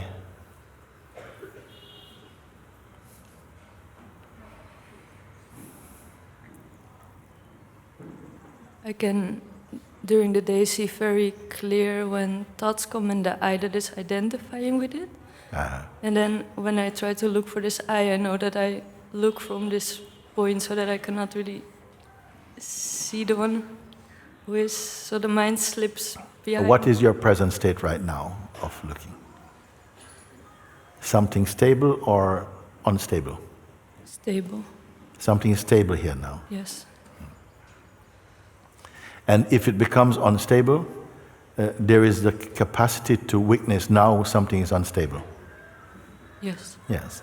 That which is able to determine or discern stable and unstable, where is that? Is that stable or unstable? Stable. Stable. Where is it? How did that knowing come to you? It's just the knowing that is here. Yes. At any time you look for this, have you ever caught it to be unstable? Would it give you a different reading? No. So therefore, if you want something to be true, are you going to look at that which is true sometimes and not true another time, or that which is consistent? Consistent. When you're going to be there? Is even the one who is saying, when I look there, it is stable, is that one apart from there? Where is it looking from? It's not a place that I can go to look. It's not a place you can go to look. No. Referring to what? Like I cannot go and visit it. It's just... Yeah, why? Because it's already here. Yes. Is there another truth apart from this? No. So what is left to be done with you? Remind me.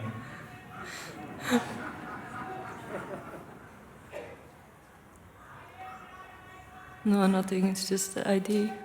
It's just an idea. Yes. Yeah. That will keep coming back because it's got good results in the past.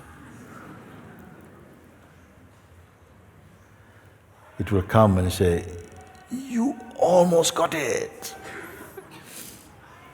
And that will provoke the possibility to think, I missed it. Oh my gosh. And then instantly what happened? You jump into a shape of failure, if it is believed. But you have the capacity to see that whatever shape, however subtle mind comes, it's still just mind. It's still never mind.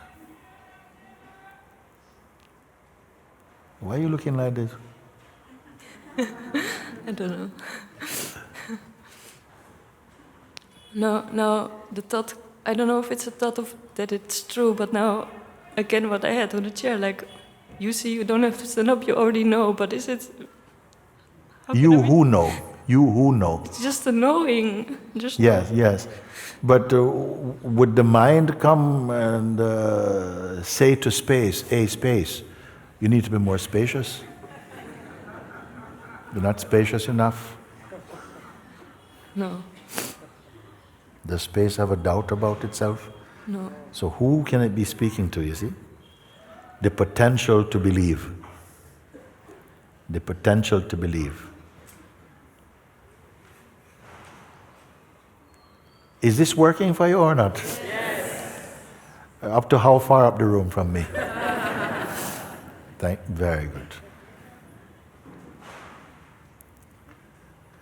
What is left there? Because I see an expression, I want to know if it's just superficial and you're unaware of it, of kind of like, No, I have the feeling that I know this and I know that it is true, but I don't know if there's someone who knows that it is true. I don't know how to explain. Something when I listen, I know that I know. Yes. But how can I be sure I know? No, But I'm sure I know. More than know. This knowing and being must be the same. Yes. You cannot know it like you know something you studied at university. You cannot have this knowing. No, it's not a study. It's a knowing. It's a fact. It's a fact. Yes. Yeah. But I just have the feeling that I need to check if there's not someone holding this knowing. yes, which is what you're doing now or later? Now.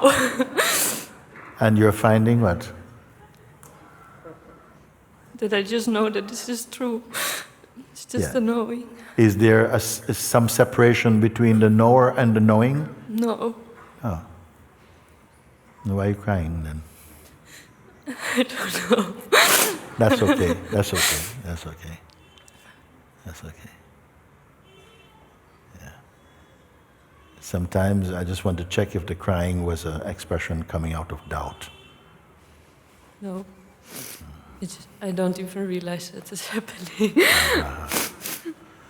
It's okay to realize many things are not happening.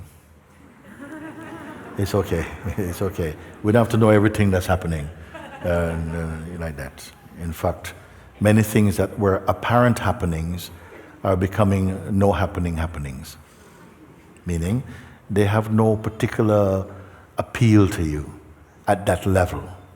You have maybe a panoramic view of things. You're even able to have a very pointed, looking at something without losing your vastness. Everything is happening in the vastness. If you feel you're looking from a very personal perspective and position, then we may say that let's take a look if that is true or not.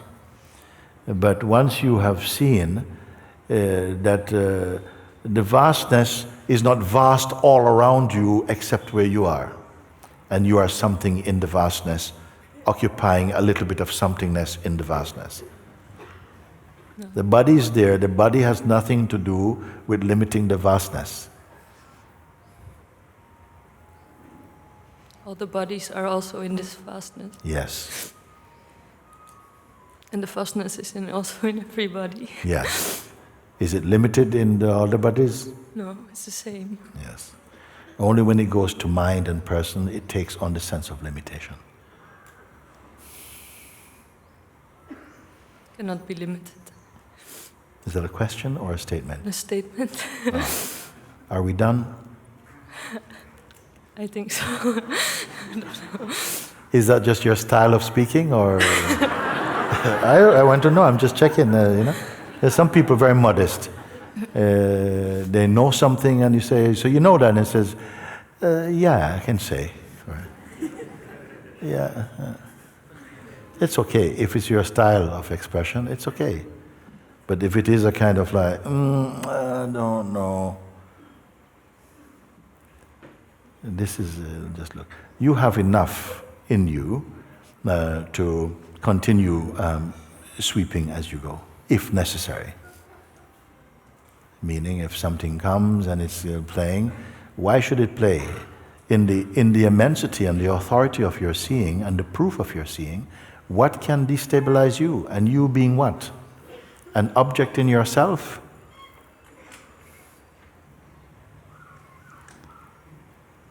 No, it cannot be touched or... Yes, yes.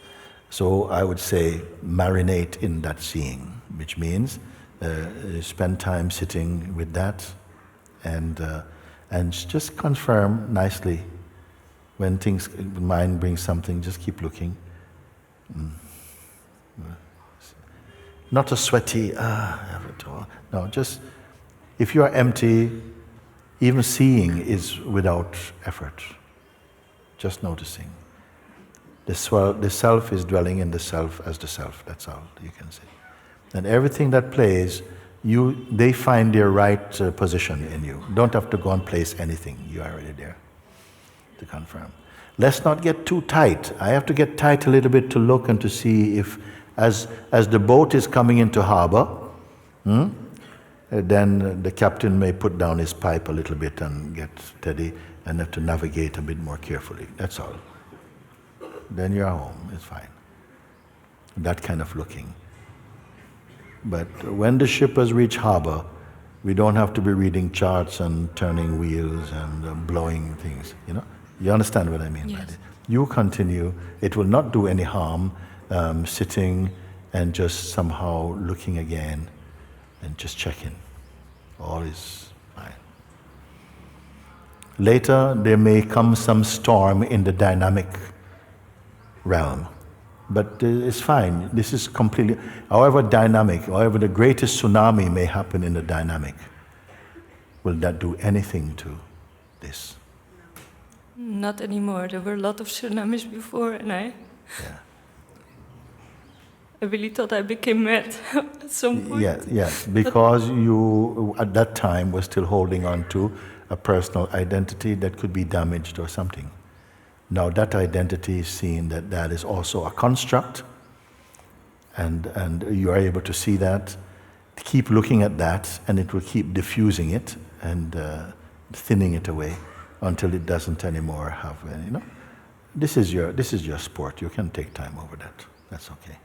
Because when you're so used to see life what you believe life to be, and on a certain point it becomes so clear that all of this is this, then you can almost not believe what you are finding.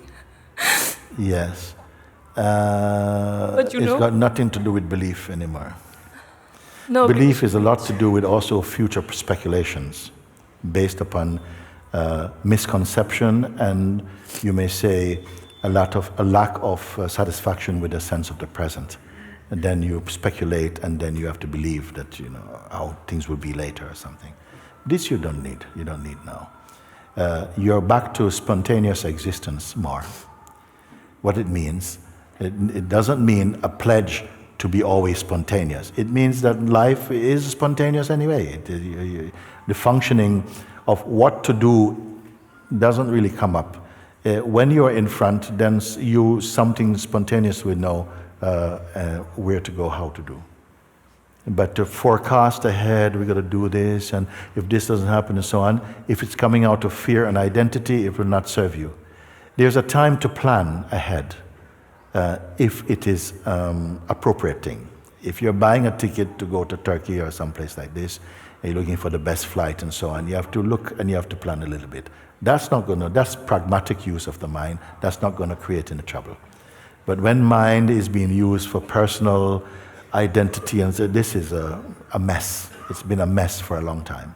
Now it's cleared up. Stay clear. Keep it simple. Nothing to work out. Only that which was untrue, that will work out. Now the system and all your functions are cleaned. So they are fine. They will function fine. Don't worry about that. You will only notice, things are so easy and so natural, no? Without pride. Appreciation, gratitude replace pride and chaos. Yes. And I really want to thank that I can experience this during the Seva year. Yes, yes. And that everything moves so natural. And for example, when I was photographing the bhajans, I had a moment right before it started. I believed so much in my personal self, like so many people, where I'm gonna sit, what I'm gonna do. And then I realized, Amber, you see way too clear to believe in this limited voice. You cannot believe it anymore. And then I drop. Yeah. And then What's your name? Hello. What's the name? My name? Yes. Amber. Where is she? Just checking. She's also inside all of this. Yes. That's a good place for her. A good place. I am not asking anyone to give me the answers they think I want. You must, out of your own being will come the appropriate responses to, not questions, to everything, to everything. And if it doesn't, it's okay. And if it does, it's okay. You never forget yourself. And you don't, at a certain point, even have to remember yourself. It is just what is. Thank you, thank you, thank you, thank you, thank you.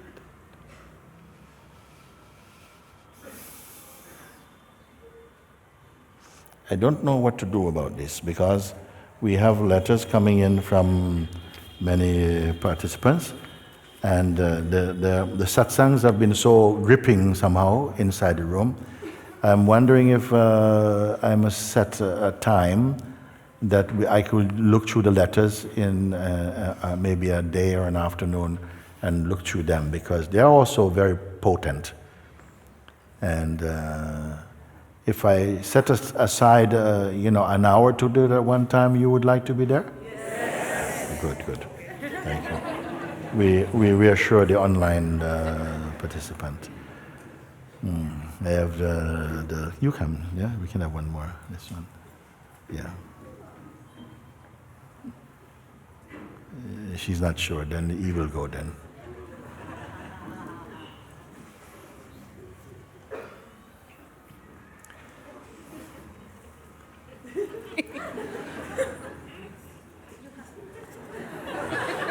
That is the wrong kind of compassion.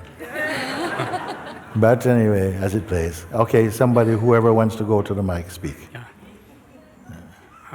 When I left this ashram, having a feeling of joy and happiness, Yes. I stepped into the street and suddenly all the hustle and bustle hit me. Yes. And the noise and the pollution. Mm-hmm. And something in me wanting to know what this meant. Yes. And at this moment, I suddenly realized that what I saw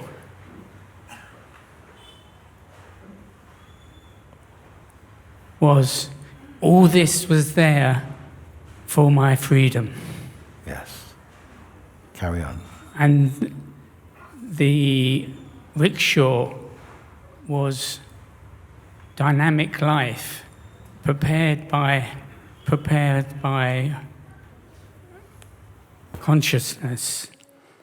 And in the rickshaw, I sat as the idea I have of myself. And the driver was the psychological mind determined to keep the person on board to get his rupees. And the hooter was the ego, pronouncing that there was a very important person on board. But sitting there also was the master, formless, shapeless. And I am next to the master, as close as closeness, or as you would say, beyond the concept of closeness. Yes. Looking without comment, without opinion, without judgment, that this is life in the rickshaw for the person going over bumps and everything is there trying to bring me to consciousness. Yes. Okay. Now, one thing. All these things you saw, and then you mentioned what the hooter was the ego blowing, very important person on board, get out of the way, whatever it is. And then suddenly you saw you're sitting right next to the master. Okay? So there are two beings there. The master's mind and your mind. And your mind say, I'm very intimately close to the master. I wonder what the master's mind is saying. Would the master mind be saying, I'm very intimately close to a disciple? Mm-hmm. Which of the two minds is the true mind? Master's mind. Yes. Which says,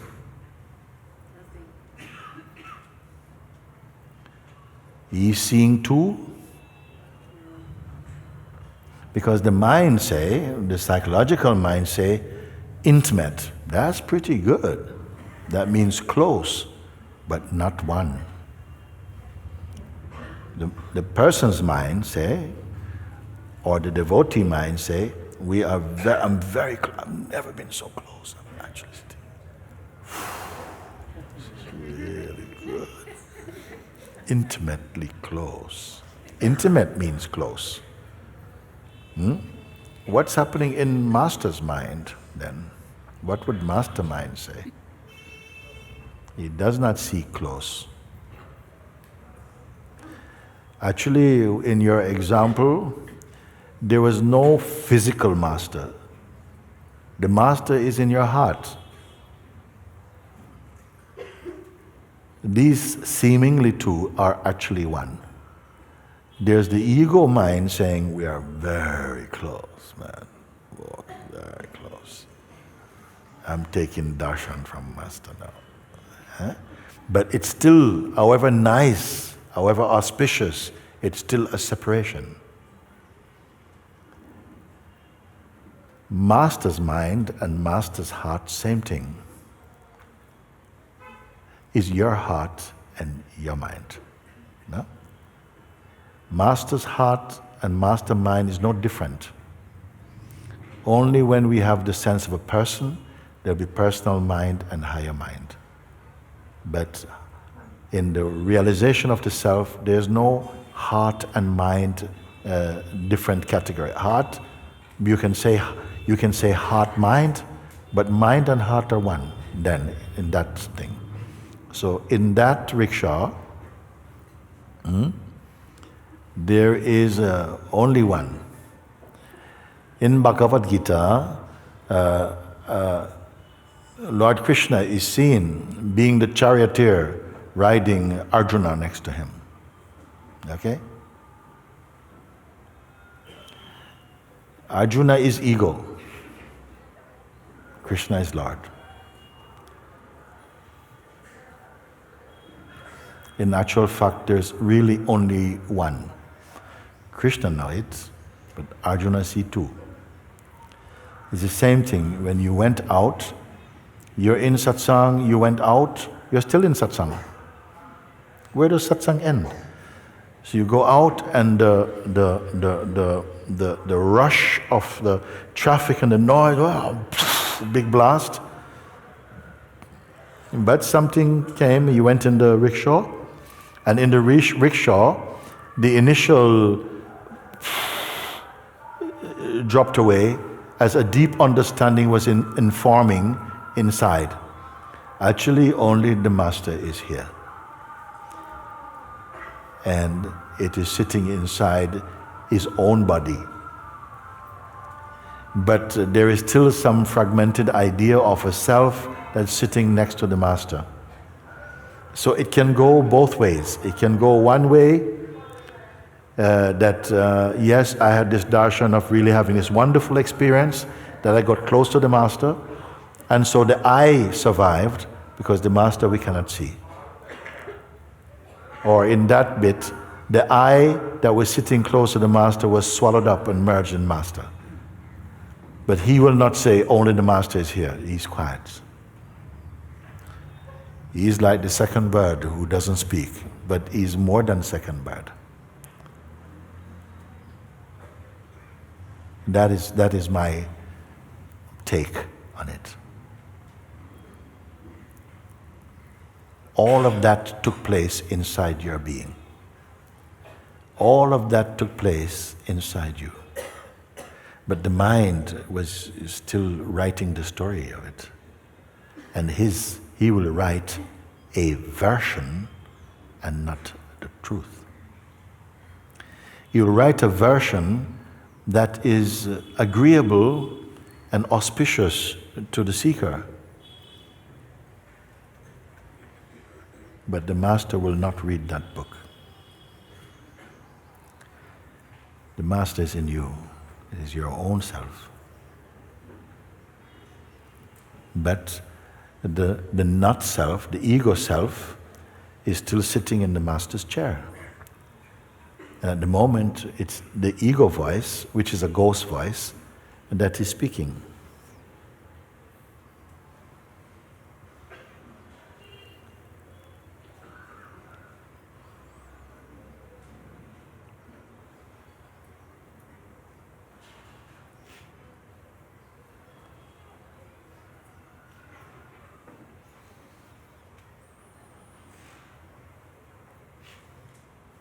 Something holds on to. Something holds on to the identity, the personal identity, which is thinking it's a fact, behaving as a fact, whereas it is the fiction, actually. The fact is what we'll call the Master, who is the source of that identity. But the identity seems to be playing out. Is that too subtle a thing to say? Is it too subtle? No. No. Thank you.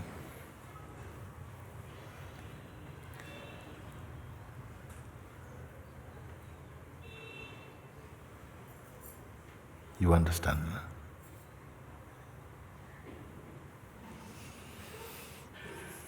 Thank you.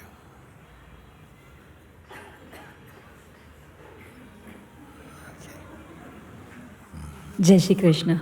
I will, may I ask you in Hindi? Yeah? Hindi, yeah. We'll try to speak in English anyways. You can speak in English. I can try because it's somehow connected with really deeply with emotions. So we'll be more comfortable with my own language. Okay. Who is going to come forward for Hindi for me? Yes, you do. Microphone is there also for her?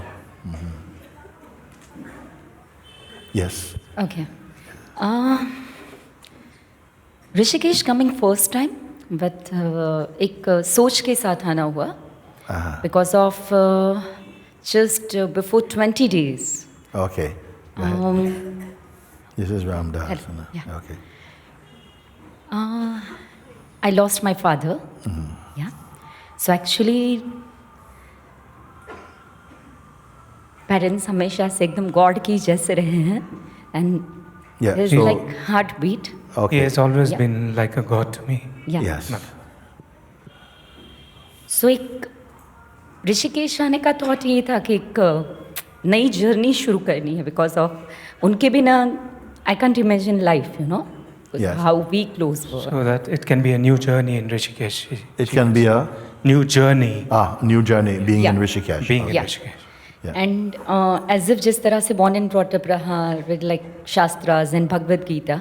So एक था कि body अजर अमर नहीं है, वो तो नष्ट होनी ही है. But she's saying that she's, grown up in India, so she knows, Shastras and all. That body is going to go one day. She's aware of that. Okay. So speak only in Hindi and let him speak the English for me. Okay? Yeah. ये समझ में आ रहा था, but यहाँ आके एक feel हुआ कि एक इल्यूजन जैसे क्रिएट हो गया. एक तरफ फिजिकली वो साथ नहीं है और दूसरी तरफ हमेशा ऐसा एहसास होता है कि वो साथ है. She knew it, but now here it's becoming more clear to her also that, she misses also. And और एक तरफ उनका वो एहसास हमेशा हो रहा है, वो फिजिकली नहीं है, but actually he's not physically there anymore, but he's always with her. Emotions वो आते जाते हैं एक्चुअली बिकॉज ऑफ फिजिकली जो हमेशा से साथ रहे, तो ये कैसे डील करना चाहिए? एक न्यू जर्नी के लिए पुरानी चीज़ें अबाउट करनी चाहिए या क्या एहसास से आगे बढ़ा जा सकता है? Emotions are coming and if you can. Okay. So basically there is a confusion as if he is not there and I can feel him. So how to deal with closest one's death and that emotions. And one thing is always he was there to guide, like Lord Krishna. So I never planned anything in life. I was just going with flow. So now there is a big question. Should I, plan it? Because of as if he's not there. I can feel supernatural power is there. But, because of he was like, he is equal to God and always there. And they were very close. Friend, philosopher, guide he was. So there is just 20 days. Sometimes it feels, you are going to recollecting all the memories. And then you realize, no, he's not there. And then again, you feel also when you are praying or something, if I'm doing something, he's blessing me and he's next to me. So there is a illusion now. He's there or he's not. Because of, if I talk about spirit or something, and Gita says, Nainam Chidanti Shastrani Nadhyaya, okay, spirit is always there. So I don't know how to deal with these emotions and feeling, and would you wish that he wasn't appearing in that way so you can have only one set of emotion? Do you wish that?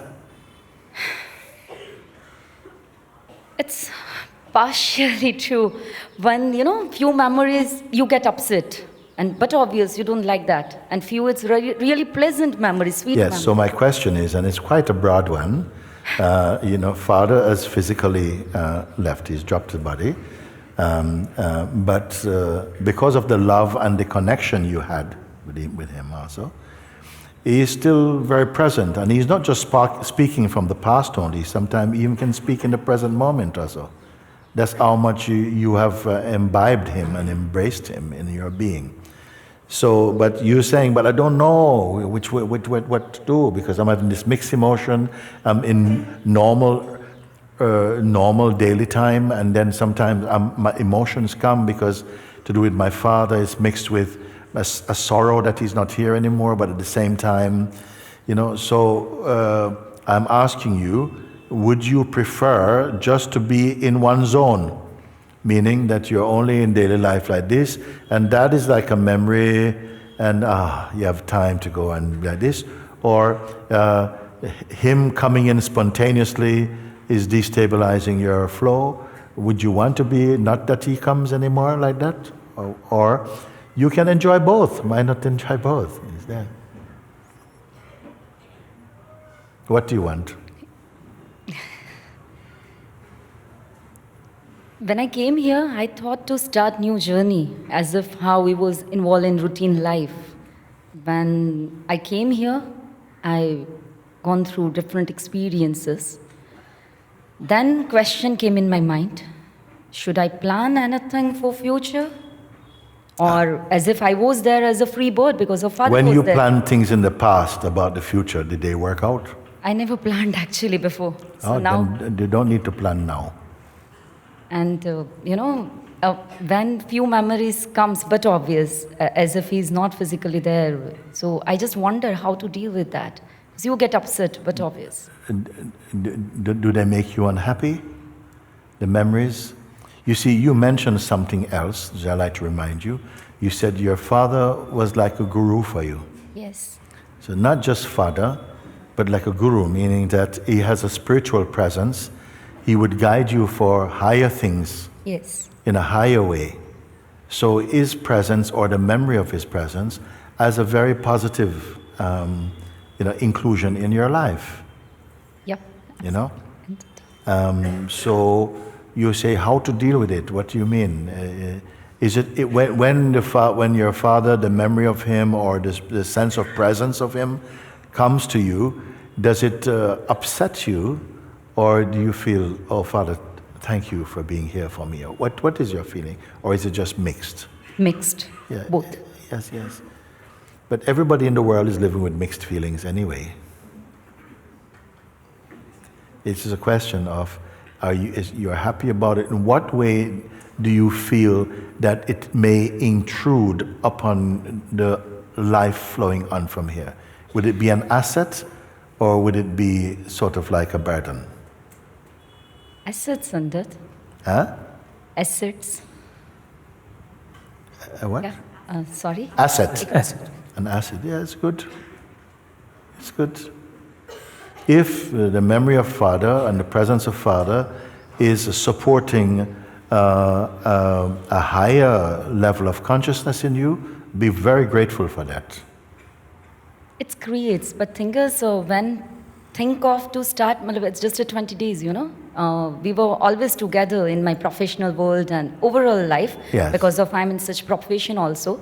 So I'm a bit scared, you know, once I back to my routine life, maybe, you know, not able to cope up, so should I, you know, about everything in my mind, and should I start? But obvious, as you told. What have you taken from being here? How long have you been here in Satsang here now? In Rishikesh? Yes, for the Satsangs here. Satsang, today is the first day. I came Today is the yesterday. first day. Yes, I came yesterday. Then I feel that as you intend to spend some more time here? Yeah, coming 3-4 days. Yes. That will make a difference. If you are very much here, and then you allow that the energy of Satsang to be present with you, and then it should make a difference without even trying. If you're open, it's bound to make a difference. And there cannot be anyone here who has been here for 2 or 3 days and it makes no difference. It's just your... That's what I came out of the way here because of absolutely open and but obvious how, you know, having that spiritual guidance throughout the life. But that's what, you know, and the situation practically, see, reading is different, and when it happened, you lost your closest one, you know, then you feel really its practical world is different. Yes, yes. One day, all that we see and value, all that we have loved, all that you want, all that you're attached to, all that you perceive, one day will be gone. Including the body you have, everything. That's not a sad thing, actually. It's only sad if you're clinging to the things which are by nature changeful. Then you will grieve them. There is a great wisdom behind the beings experiencing and exiting this plane of existence. They don't go to a worse place, you know. I would just say that when they go, it's time for them to go. It's not accident, you know, time for them to go. And then you show gratitude for what they have brought to you, and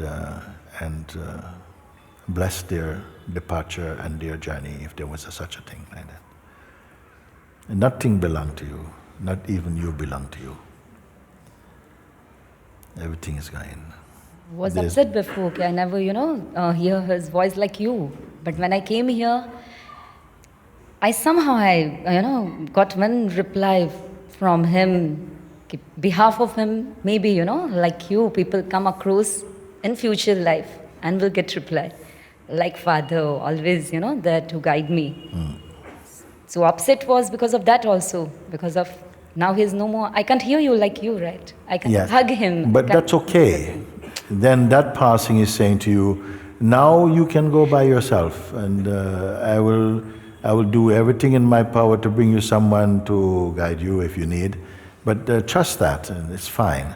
And don't spend too much time, you know, crying over this, you know. You have to accept it in some sense. You can also not accept it, but I would rather encourage you to just accept that is leaving also is natural. We all must spend a certain time here in this way, and you move on. Some, I don't know if you accept or not, will have to return in another form and carry on some business. And some will finish the business and start the isness. No need to start. Thank you so much. No need to start new thing and plan it how it was before. Like I never planned anything. I always go with flow. But because of it happened, came second thought in mind. Okay, should I plan it now because the father is not there? So no, don't plan. Don't plan. Okay. If you have something brought you here, and it must be auspicious. It must be for your good.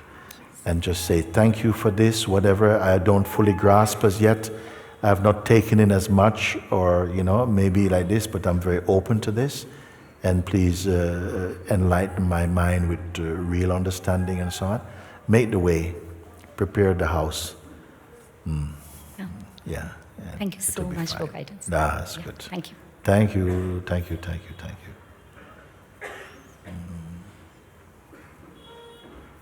Thank you. Can we have somebody coming to?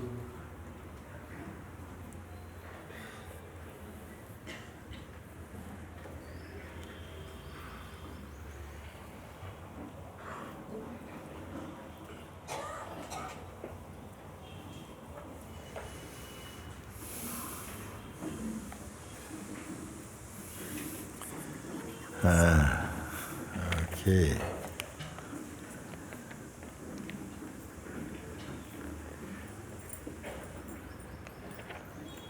This should be good. This is a translation of a song you're going to make? Shree Gurum Namami. I will read just the words of it. That who is Shiva himself, the eternal peace, the face of non-duality and ultimate joy, salutations to that Guru. That which is indestructible joy, the illuminator of all senses, Satchidananda, the face of truth, consciousness, bliss, salutations to that Guru. That which is not wavering, formless, beyond the three gunas, the omnipresent in the entire universe, the face of the light within, salutations to that Guru. That who is Shiva himself, the eternal peace, the face of non-duality and ultimate joy, salutations to that Guru. From Satsang comes non-attachment. From non-attachment comes freedom from delusion, which leads to self-settlement. From self-settlement comes Jivan Mukti, liberation. We should write some more songs like this in the West. Let's hear it. Beautiful, beautiful. Beautiful. Thank you. Do you need? No, okay. I can keep? Yes.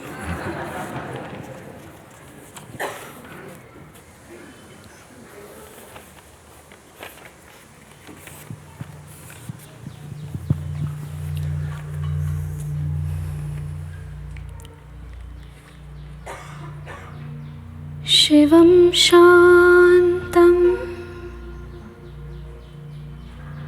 Advaitamanandarupam Shree Gurum Namami.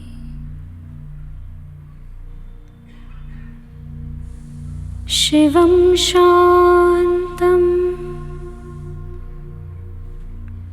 Advaitamanandarupam Shree Gurum Namami.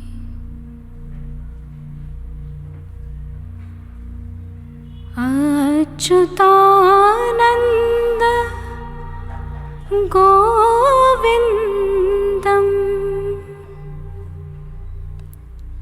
Satchidanandarupam Shree Gurum Namami Achyutananda Govindam Satchidananda Rupam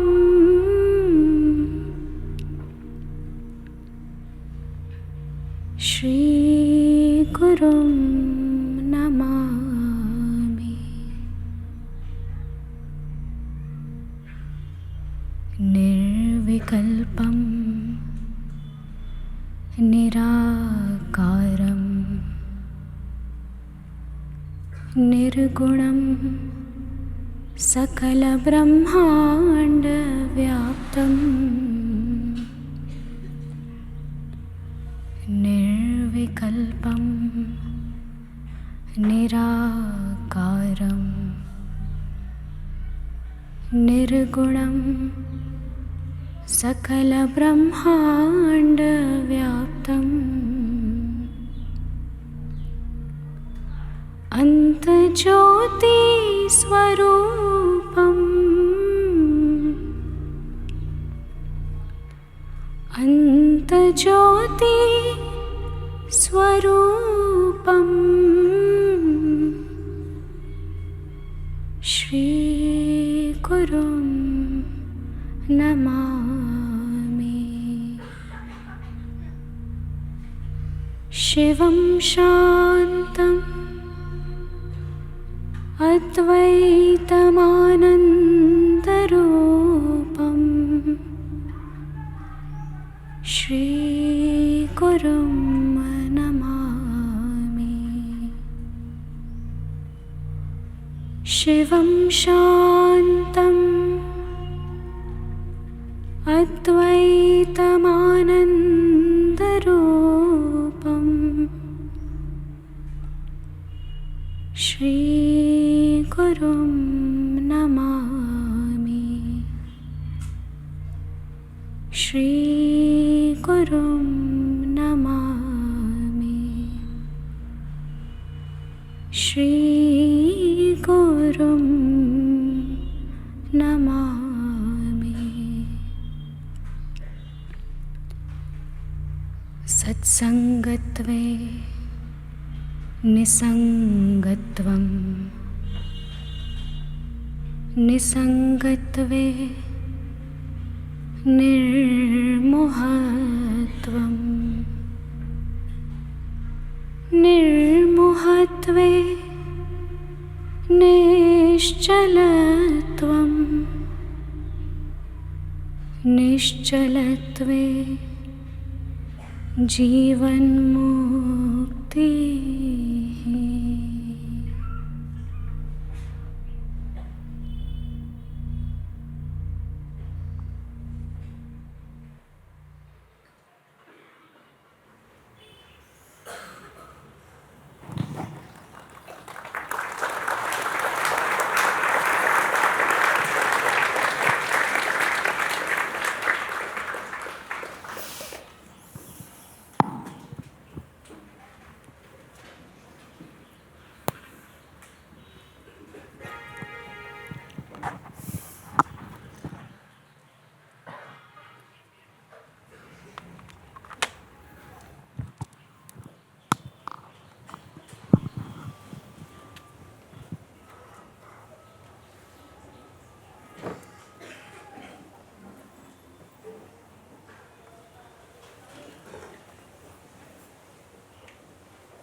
I was passing him, man. I thought it was you. So as I passed him like this, and he turned around, and then it was not you, and it's you anyway.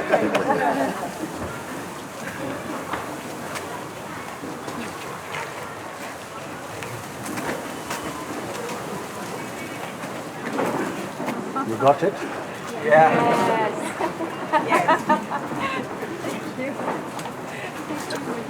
Thank you.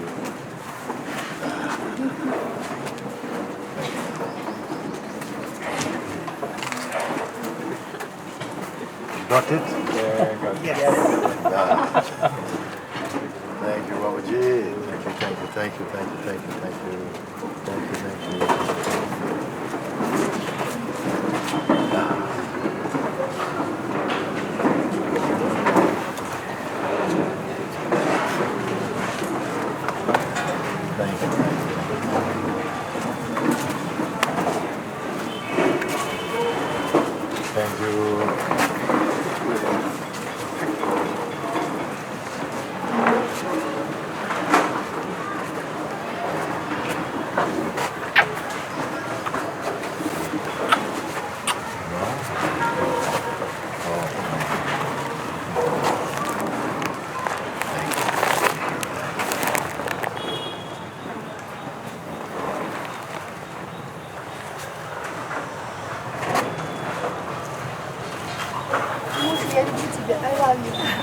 I love